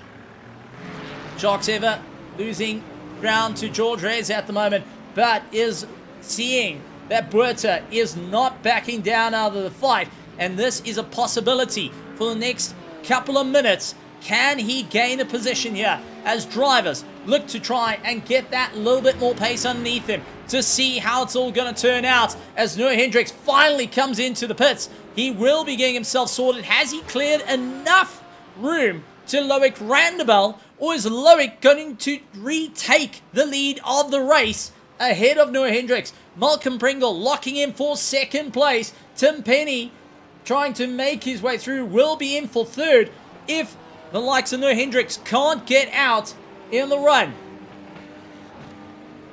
Buerta and George Rez once again brawling with one another. No one giving an inch. No one backing out of the run. And it's going to be a hard chase for Buerta and for George Rez as Donaldson lands up in an accident. Michael Donaldson running into bits of problem as yellow flags come out. The Ferrari clips a curb, goes out, and that's all she wrote. Lightened up the suspension and sent into the shadow realm. We'll have to now try and claw his way through. And for any of those Yu-Gi-Oh fans out there, he hasn't got any puzzle to get him out of it. John Jans van Rensburg and Etienne Swart, Werner Swart also into the mix. Now this is going to be interesting as Werner Swart trying to clear Etienne Swart to catch up to van Rensburg ahead. We'll see a difficult time as a bit of team chat comes in. That, I think, was the key there, and says, listen, we're two different classes. Let's just try and close the distance between and keep an eye on the pressure. So Etienne Swart has now got to worry about this man over here, Martin van Wyk, who's got Paul Gerber for company. Can he hold on that little bit longer in the race? Can he push himself that little bit longer to hold on to the likes of third place? Because Arno Kraus for Team Tryhard is waiting in the wings, waiting for an opportunity to snatch on by. George Reyes and the likes of Willem Buerta still continue on their brawl in the pro class. 4th and 5th in their class, 5th and 6th out on circuit. Buerta holding a solid defense at the moment, trying to push himself that little bit more. Reyes, who's running things a little bit lighter and looser, we'll see how he can clear the Mustang. Looks towards the inside, he bit for it, waited, and was hoping that Buerta would go for a defend. Unfortunately, Buerta managed to keep it all together, and that forces George Reyes as we're on to our final lap of the race. It is all or nothing. It's all for the money here. Liam Swinburne and Doug Gerber landing up with drive-through penalties. Quick look at what happened. Here is Doug Gerber. Did he put a wheel wrong? Yes, he did. And that cost him a drive-through penalty. And this is going to be Liam Swinburne, who I think followed suit as well. Both diving into the dirt and both scoring a penalty. Problems coming in for Doug Gerber. Oh, Joshua Syme into the back of him, causing a little bit of damage there. And once again, another bit of contact as he tried to keep the car in check. Joshua Syme just clipping the rear of that Mercedes. Doug Gerber not going to be too impressed on that one, and will carry on fighting his way through. Wesley Lewin trying to make up some ground as Willem Buerta for company, but it is all eyes to the front of the pack. Loic Randebel has tried to keep it all in check. The Mozambican driver will be seeing if he can keep ahead of this man over here, Malcolm Pringle, who's been in for the fight. He's been pushing harder and harder. Can he keep the drive as Tim Penny holds on for third? Willem Buerta continues to fight out in 4th position up against Wesley Lewin, trying to get the pass to happen. He's going to push harder and harder, and this is going to cost him time as George Reyes is right into the mix. He's hoping to try and swing on by. It's going to be all or nothing for Willem Buerta to keep ahead of George Reyes. But down the back straight they go into the final corner for the 45-minute race. Heat 2 here at RaceFace.Pro. First time getting a podium in iRacing for RaceFace.Pro. Loic Randall finally snapped the curse. It's been years and years coming, and it's Malcolm Pringle taking second. Tim Penny will take on third.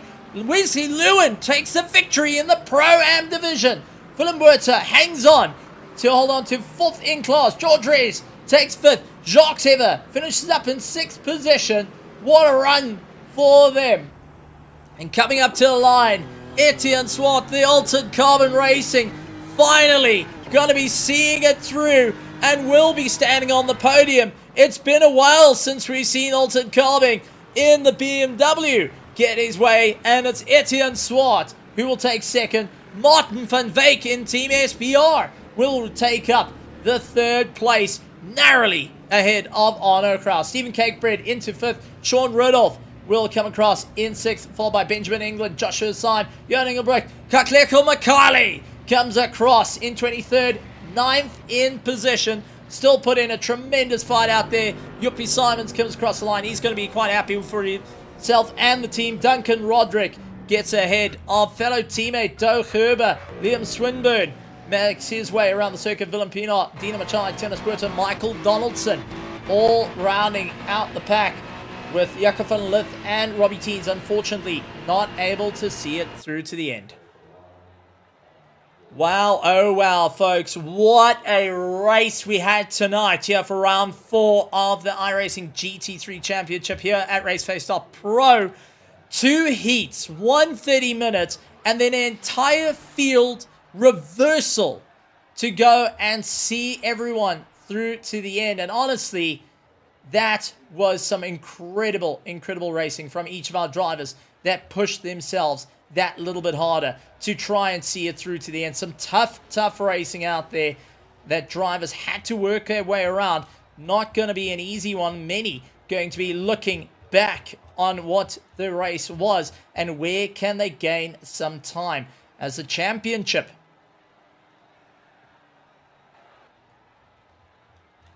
Let's see how we're going to be moving forward in the race as drivers will be starting to make their way through. Couple of odd mistakes coming in and taking some serious impacts to drivers. But that being said, we've had some great driving from a lot of our drivers to move forward. We're going to bring in a couple of drivers to come and have a chat to us. We're going to bring in first of our drivers going to be Malcolm Pringle, who finished up 2nd place in this final heat. Malcolm Pringle, welcome Yes. to the commentary box. And man, oh man, what a race it was for you out there. And continuous fighting in both Heat 1 and Heat 2. How are you feeling? Yeah, no, it was. Yeah, the first race was Heat 1 went terribly. I mean, I had a great launch. Unfortunately, out of my hands, got taken out from some little bit of argy-bargy behind me. But that's just how it goes, unfortunately. So is what it is. But the second race, I honestly couldn't believe it. I shocked myself. Me and my teammate Jean decided we're gonna pit lap 1 and give ourselves some clear air and see what happens. And it worked out absolutely brilliantly. It was some tough times out there. Now, take us through, what was the game plan? 45 minutes, 1 mandatory pit stop, have to put a new set of tires on the car. And these are never easy choices to have in a tough fighting race. Yeah, so I mean, to be dead honest, I was a little bit. I knew that there was going to be an inverted grid, but I didn't realize it was going to be the whole grid. Normally, it's just the top 5, I think it is. So when I saw that it inverted the entire grid, I thought Jean and myself thought, no, hang on a second, this is we need to think of something. So we thought, okay, well, instead of being stuck behind all the Pro-Am drivers, let's pit early, give ourselves some clear air, and see, where we come out when everybody else pitted. And yeah, I mean, the position just started coming. So it was crazy. Absolutely wonderful stuff. And I mean, Malcolm, taking a look, round 4 completed, eyes towards round 5. What is going to be the game plan for you now that you're carrying some of the momentum after tonight's race? Yeah, I mean, just take every race on as it comes, I guess. But I had 1 or 2 bad races, and so, well, decent races, I guess. Not too bad. Just this one race, I guess, was bad. So I just take it as it comes, and as the race, make decisions on what's happening in front of me. Absolutely great stuff. And before I let you go to enjoy the celebration after some brilliant driving in both Heat 1 and Heat 2, is there anything you want to say to any of our sponsors, to the incredible people out in the virtual grandstands cheering you on and cheering the team on in this monstrous fight throughout the championship? Yeah, no, of course. It was the championship's been really good, and been some nice changes, and so nice to have the sponsors involved, and keeping it going. So thanks to everyone involved, and thanks to everyone watching. Absolutely well done, and thank you once again, Malcolm Pringle. Stellar stuff, taking 2nd place in our 45-minute feature, and really gone and kept that consistency through to the end. Malcolm Pringle going and putting in a stellar run. Will be more than happy on that victory and will be smiling ear to ear. Let's bring in our 3rd place for our feature race. We're going to have Tim Penny to come and have a chat to us. Tim, How are you feeling after that race? Heat 1 didn't go well in your favor, but Heat 2, an early pit stop, managed to move you up through the order. How are you feeling taking third place in that 45-minute feature, especially with a complete grid reversal?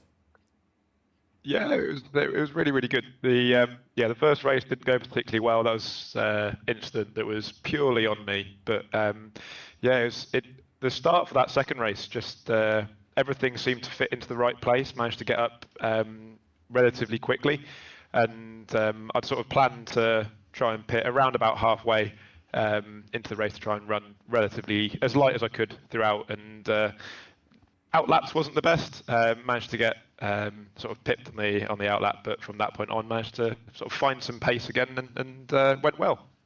Well, we did see you fighting tooth and nail out there. How difficult was it to overtake around a very hot Sebring, and also to fight out with the amount of traffic out there?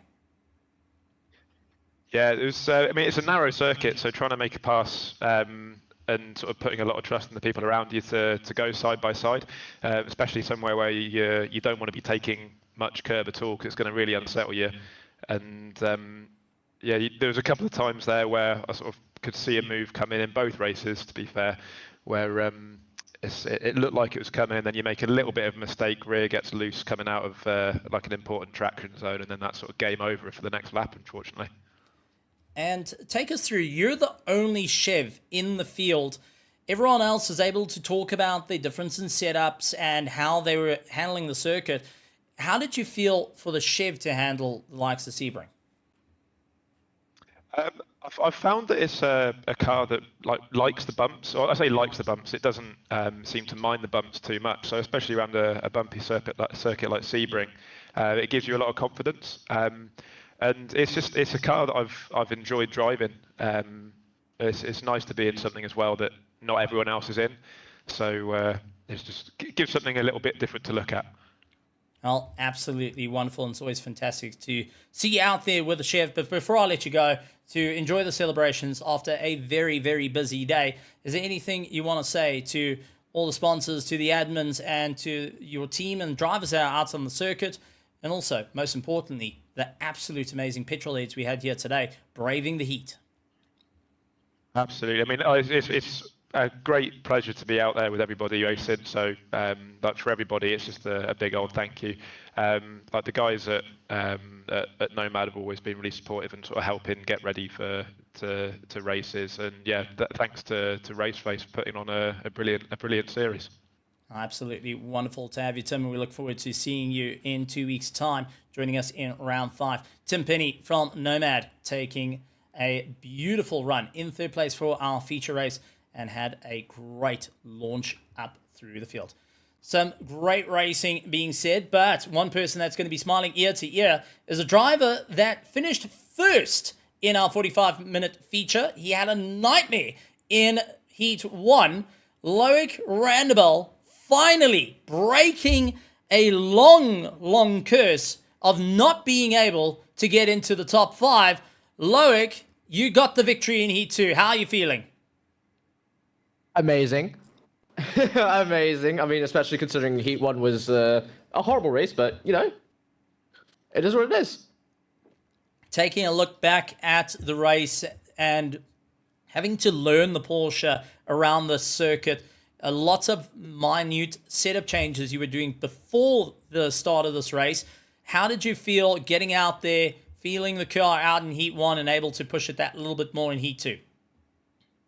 Honestly, in Heat 1, I wasn't able to push it because I had a turn 1 spin on lap 1. Hit the barrier. My front left tire was a bit crooked, and then there was just a few other drivers who just went into me, caused way more damage, and yeah, it was horrible in Heat 1. But Heat 2, the car felt amazing. I just kept it cool, kept it safe, really. Try not to burn my tires until I decided to go pit, and that's about it. And taking a bit of a later a bit of a mid-race towards later pit stop, what was the game plan? We saw a couple of drivers going the earlier pit stop, like Malcolm Pringle. Were you concerned that you might have taken the wrong choice there, or did you feel that you could get him with the pace versus strategy? To be honest, Malcolm wasn't even on my radar until the last 7 minutes. I was more worried about Tim Penny, but yeah, no. Regarding the strategy stuff, in practice I knew that the front tires, especially the front left, it was overheating. So I just tried to extend as much as possible without burning the tires, so I can burn the tires even more towards the end of the race. Well, it was absolutely wonderful to see you out there going and pushing that a little bit harder. But before I let you go to enjoy the celebrations and going to finally get that first place after last time out, you landed up spinning from first. Anything you want to say to all of the drivers, the teams, the admin, and most importantly, the amazing petrol heads out in the grandstands? I'd like to say thank you for watching. Thank you, Stephen, for the commentary, of course. I mean, we spoke before the race, there was technical issues, so thank you for pushing through for the stream. Thank you to all the admins who run the league. Obviously, they don't get enough credit. They are the unspoken heroes. And other than that, the last thing I want to mention is, we got car rug map, supremacy for today. I win with the car rug, and Liam won Heat 1 with the car rug. Absolutely great stuff. Loke, congratulations on your victory in the 45-minute, gained 7 places, and taking some momentum into round 5. So, some stellar runs there, but let's have a chat to a couple of our amazing drivers in the Pro-Am division. And let's go and bring a couple of drivers to have a chat to us. And let's bring in our defending champion, Joshua Syme. Joshua, welcome to the commentary box. It has been an interesting race for you this evening, and not quite the momentum that you needed, but you still managed to push through to the end. How was it out there? Tough going. First race, I didn't realise how much fuel the Aston uses on the warm-up lap. So I ended up being about a couple of litres short of being able to finish the race, so I had to pit to get fuel, which was a bit frustrating. The second race, I mean, I think it was lap 4 or something. I had a quick look at it. We were all bunched up together going into the corner before the back straight. And I first thought I'd been tapped in the rear end and I spun round, but I looked at it and it was just a skill issue where I just obviously spun the car under braking and ended up in what felt like dead last place and having to push as hard as I can. But I decided to box for tyres and fuel after making that mistake in the hope that I can then just catch people on doing their pits later in the race. So yeah, an interesting race and a difficult one and sort of a bitter pill to swallow, I suppose, because I felt quite good out there, race-wise. You still managed to bring home some points for your championship. Now that things are a little bit closer, being the defending champion, what's the game plan heading into round 5 and having to make up some time for your championship to be at the top? To be honest, I'm not really sure, because I felt really good in this. It was just like a silly mistake in the second race. The first race, I mean, if I had practiced a bit more, I probably would have realised that it uses a bit more fuel than probably the other cars do. So should have really added more fuel in, obviously.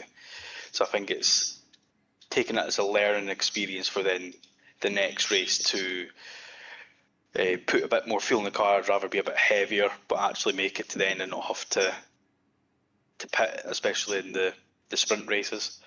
And then I think it's just being careful and being aware that the Aston is quite twitchy under the brakes at times, especially at the beginning of the race with cold tyres. Well, it was still good to see you out there, and you know what? Life isn't easy for a racing snail, especially a champion, and still some great work seeing it through to the end. Before I let you go to have a chat to the team, to get some rest after a tough race, anything you would like to say to all the teams, the drivers out there, to the admin, to the sponsors, and most importantly, all those racing snail fans lining the grandstands? Just thanks to everyone, and again, like always, I say, like the league is great, full of great guys. All the other teams really good quality driving and standards for the most part. We have some incidents on track, but that's racing. And the admin team, they listen to the feedback that we all give as drivers, and they've made changes like to the start procedure this race, which has improved things, and then doing the full reverse grid. So can't really fault them for that. They're quite receptive to change and to improving things for everyone. And yeah, thanks to the sponsors again, the league wouldn't run without them. And thanks to you as well, Stephen, for putting your time in for streaming the race and commentating throughout it. Yeah, I would be on the track, but unfortunately there isn't a class slow enough for me, so it's a bit safer in the box here instead of being I'm a mobile sure that's not chicane. the case. But Joshua, congratulations on a stellar drive, and we look forward to seeing what you can do heading into round 5 in 2 weeks' time. Racing sales showing that you've just got to keep your nose to the grindstone to push that little bit more in through the race to give that bit more of a chase up to the top. But that being said, we do have a couple of drivers from our Pro-Am that I really want to have a chat to. And let's bring in first of it our CSA driver, Wesley Lewin. Wesley, welcome to the commentary box. The Lamborghini finally getting to the top of the pile here. Race 1 just did not work out in your favor. Race 2, you had the mental speed to go for it. How are you feeling? I'm feeling over the moon, but I just screwed up my race 1 with adjusting fuel and running out of time to get onto the grid, and that costed me my pole position. Started from the pits, and a little bit of red mist took over. I apologize to the drivers involved. Yeah, a little bit of brain farting going on there, but we managed to hold it together and finish the race at least. And Heat 2 working out in your favor. What was the strategy going into the 45 minutes after having a little bit of a difficult Heat 1, but now able to pick up the pace in Heat 2? With the mandatory pit stop tire change, the Lamborghini on cold tires is synonymous for wanting to throw you off the ball. What was your game plan? Game plan there, I just went into it. I underfueled for the first stint, sort of balanced out my fuel so that tires didn't cost me too much time in the pits at the stop. Worked out in my favor and just took it like very easy on the outlap without costing too much time. So my outlap was pretty strong, and from there just maintained a solid pace to the end. Wow. Worked out pretty well, I'd say. It worked out rather well in the fight. Looking at round 5 in the future, what's the game plan for you to go once again, aiming for a podium? I would pretty much say just maintaining a strong pace for the Lambo, which is not super easy. But it is my league car for another league that I'm racing in with my team. And I'm just trying to use both cars so that I can sort of get to grips with what it needs across both leagues. Big difference here is this being an open set and my other league being a fixed set. So it's you learn as you go along, and you get a little faster, and the strat is paying off. So I'm just going to maintain the status quo and go into the next round strong. Absolutely great stuff, and phenomenal to see you out there battling and charging your way forward. Before I let you go to enjoy the celebration, lots going on, anything you would like to say to everyone out there in the grandstands, to the drivers and teams that are working frantically to try and put themselves at the top? Yeah, no, man, I'd like to thank the crowd. The guys behind the scenes, yourself, everybody that puts us together, Cam, all the admins that takes the flack from us week in, week out to get this right. I know it's a steep learning curve, but we appreciate it. And I guess all the support on the streams. We do read the comments afterwards. It's super encouraging, super funny most of the time. So yeah, just a big round of applause to everybody for keeping this thing going and making it as fun as it is. Absolutely great stuff. Wesley Lewin on the CSA, going to be happy with that one. Yuppie Simon's also going and cheering in from the sidelines, as he is quite happy to see the team going and doing well. That being said, we're going to bring in a couple more of our drivers. One of them going and landing up on the podium. Wasn't quite expecting it. And that is going to be Martin van Wyk from Team SBR. Martin van Wyk, welcome to the commentary box. And what a race it's been for you. Some up and down moments, but eventually getting yourself up onto the podium after lots of hard work, lots of practice. How are you feeling? Hi, Stephen. Yeah, it was not the way I wanted it to go. First race was a mess. Second race, almost a mess, but I managed to keep calm and come back. It was awesome. It's my second race on RaceFace, or second round, so I enjoyed it. Great fun. We've seen a rather quick development in your driving from the last round we saw you to this round. What's been the difference between the rounds? I mean, 2 weeks is not a lot of time to really step up the pace, to really get to grips with the McLaren, which is a rather difficult car inherently to drive. Yeah, it's probably seat time. I'm mostly competing in the ACC series, and I haven't given iRacing a lot of attention, but I enjoy the McLaren. I mean, it's fun. I'll get there. Just the tire model difference between ACC and iRacing is massive, so hopefully we'll get better. Well, but seat time is the key. Well, looking at how much of a difference you've had between the 2 weeks, I think you really have got that bit more of pace. With taking the momentum of our 45-minute feature race, what's the game plan looking into round 5 to try launch your way back up to the top again? For me at the moment, it's just trying to stay on the track and keeping consistent. I don't really care about results at the moment. It's just getting used to the sim, used to the car, and that's pretty much what I'm going to do. Well, it's still wonderful to have you here in the iRacing team, and it's always difficult to balance 2 different sims. So take my hat off to you on that one. Before I let you go to chat with the team, enjoy the celebration, because can't take it away from you. You did a stellar job out there, especially in the 45-minute feature. Is there anyone you want to say well done or good luck to? And is there anyone you wish to thank, whether it's the admins, our amazing drivers and teams out there, and one and only our amazing virtual grandstands that cheer on week after week, race after race? Yeah, thanks to everyone watching, supporting. I know some of the SBR guys were watching. Thanks to Neil and Sean. Sean had a hell of a race in the 30-minute race, the first race. He's one to look out for. I think maybe put him in pro class. That'll help me. And thank you to everyone. Thanks for RaceFace for putting this together. It's great fun. And thanks to you for the great commentary. Well, it's still absolutely amazing, and it's always a joy when I get to have a chat to yourself and many others after going in. Well, showing a little bit of seat time does make you a bit faster. It makes us slower guys feel a little bit more hopeful that we may one day reach the tide of being at the top with you. I'm sure you're not that slow, but okay. Martin van Wyk of Team SBR, managing to clinch a podium, second time in iRacing, and still managed to put in a great chase. Let's bring in our first place winner in Heat 1, and a driver that's really raised the eyebrows of a few pros. Let's bring in Sean Rudolph. Sean, welcome to the commentary box.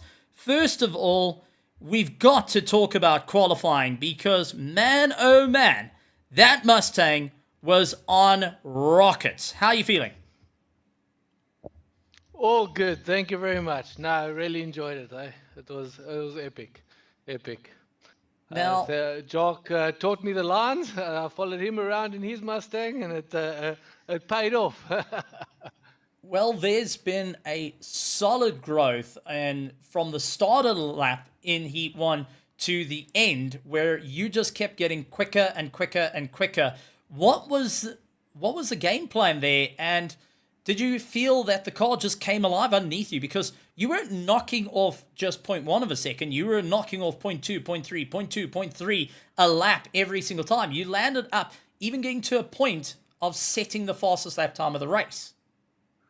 Yeah, I was just settling into the car, feeling the grip, playing with the brake bias, almost every second lap, just dropping it one click down, one click down, one click down, till I could get rotation. The car was feeling good. Really good setup I got from Jock. And yeah, I just got into it. You get into the zone. Well, you most certainly did with your car, and most certainly went and raised the eyebrows of a few pros.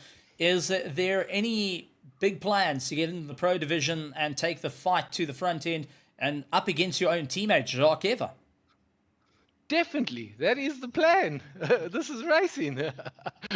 Yeah, no, definitely. I just need to get a little bit more consistent and feel more at home around cars. But yeah, when I'm on my own, I can set the laps. Just get the nerves of the fight around cars, get my awareness up, see where people are, take the gaps. So yeah, a little bit of a learning curve, but I think that's all racing drivers. But seeing it through to the end and scoring a good haul of points, what's the game plan heading into round 5, happening in 2 weeks' time? Definitely practice with Team SBR. We'll set up a weekend where we all practice together, set up our cars, and take it through. Absolutely wonderful stuff. And that being said, before I let you go to have a chat with the team, to enjoy the celebration of a podium in Heat 1, anything you would like to say to all the admins, to the drivers, teams, the sponsors, and most importantly, the amazing petrol heads out there cheering on every single corner? I'd like to say thank you to everybody involved, the admins, you, Stephen, Team SBR, our sponsors, the drivers. It's a really, really awesome league to take part in. Really, really enjoy it. And to those grandstand virtual fans out there, keep cheering us on. We all enjoy it. Absolutely great stuff, and we look forward to seeing you in 2 weeks' time, racing and battling your way back. Sean Rudolph of Team SBR managing to get a good run in Heat 1. Heat 2 wasn't quite what he wanted, but still fought his way through to the end. That being said, folks, it has been a rather exciting night. Lots of ups, lots of downs, lots of twists, lots of turns, championships now up in the air. And who is going to be battling it out come round 5 in 2 weeks' time? We're going to be smiling ear to ear on that one and seeing who will be at the top of the order. But we say farewell to Sebring for now and gear ourselves up for the future. That being said, we have got some interesting news coming through, and looking around, making sure none of the admins are around me. But coming up later this month, we have got a charity race that is being planned. So keep an eye out on all the socials. Keep an eye on our Discord here in RaceFace.Pro. A massive shout out to all our sponsors, Rhino Utility, SBR, Simulator Cave, and the likes of our EG Evolved and Virtual Motorheads being a part of the show and being a part of all the amazing action here tonight. But before I go and end off on that, I'm going to have a chat to one more driver who, took his first victory here into the world of RaceFace.Pro on a return after a hiatus. Let's bring in Liam Swinburne. Liam, welcome to the commentary box. And, we've got to say, race 2, not quite what you wanted to be, but race 1, where you had to fight it out to a line for a victory. How are you feeling after that one? Feeling pretty good, Steve. Feeling pretty good. I won't lie. And I mean, take us through that race. I mean, you got the jump off the line when it went green. You charged your way up into second. You pushed to get into first. You landed up in a back and forth battle continuously. What was the game plan? What was running through your head during those situations? So we'll start off with the race start. That was I've been practicing the race starts here at Sebring, just, finding my lines, finding my brake markers, finding what lines I can take. And when I saw I had the jump on Jacques, I was like, you know what, we're going for it, and just went for it. I knew I could brake late, so there wasn't much pace in the car at that point, and the tires were probably the warmest on track. So it was just a matter of sliding in, putting myself there, and sort of holding through. Turn sort of 2, 3, 4, I don't know who I was up alongside, but that was just cinema, to be honest with you. It was just keep it there, keep the nose in, and make sure he can't get the racing line. That was pretty much the strat of the race start. And then it was just managing pace. If I needed to, I'd speed up. If I needed to, I'd slow down. Unfortunately, there was a little encounter with the gentleman coming out of the pits. Him and I have spoken, sorted things out. It was terrifying because in the moments I thought, oh no, this is my race done. You know, like this is where it all goes wrong. But luckily, managed to get the cars sort of separated, and then that was when I had to push because was it Wes who was behind me? No, not Wes. But gentleman behind me, he was quick, and I was like, okay, we got to go. There's no time to hang around anymore. Well, it was still a hard-fought fight, and good to see how in the order was we get some shots of you going side by side with Jean Jens van Rensburg.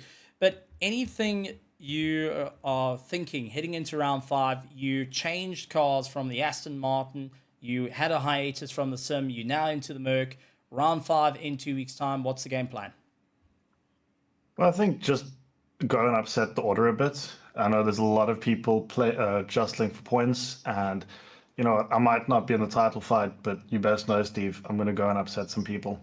Just sneak in there, get some valuable points, try and help out the team where I can, because at the end of the day, that's what I'm here for. The team racing. I've got a couple of things I need to work on, but so far the hiatus was definitely well worth it. I'm coming back feeling fresh. The Merc is just a beautiful car to drive, so hopefully we can keep up this sort of momentum. Absolutely wonderful time. And before I let you go to enjoy the celebration, have a chat with the team, and to get some rest after a very hot day here at Sebring, is there anything you want to say to all the drivers, to the teams, to the admin in the background, and most importantly, everyone out in the virtual grandstands cheering on day after day? I think first one I've got to show a bit of appreciation for is my girlfriend in the grandstands, showing lots of love, so I can appreciate that. Thank you very much. Also to the team at RaceFace, you guys always do a brilliant job. I know how much goes on in the background, having been parts of it, so truly, truly thankful from my side, as well as just the drivers. There was a lot of good racing tonight. Unfortunately, race 2 was a bit less ideal, but I still really had a good time, so thank you everyone for that. Absolutely wonderful, wonderful stuff. With that being said, thank you very much, Liam Swinburne, for all the hard work and driving your way to the top in Heat 1 and the comeback in Thank you very Heat much, 2. Steve. Liam Swinburne in our pro going and putting in the fight. That being said, folks, that does bring us to the end of our tonight's broadcast, but fear not, we will be back with some more racing action a little bit as we head towards LMU tomorrow evening. Going to be starting out at 8 o'clock. You can join in for some Le Mans Ultimate action, as it's going to be side-by-side battles in our hypercars, in our LMP3s and GT3s as the championship heats up. And then on Thursday, we head on to round 2 of our our EG Evolved RaceFace.Pro ACC GT3 Championship, as they find out for the crown who's going to be at the top come the end of the season. You can only find out by keeping an eye out on the drives, and we honestly looking forward to some great racing this season. And keep an eye on the socials. We do have that amazing charity race coming up later this month, where you can join in and be a part of the show and part of the racing. And ladies and gentlemen, boys and girls, thank you so much for joining us this evening. We look forward to seeing you tomorrow. And make sure you hit that subscribe button, hit that bell notification icon. And like always, good morning, good afternoon, good evening, and good night, everybody.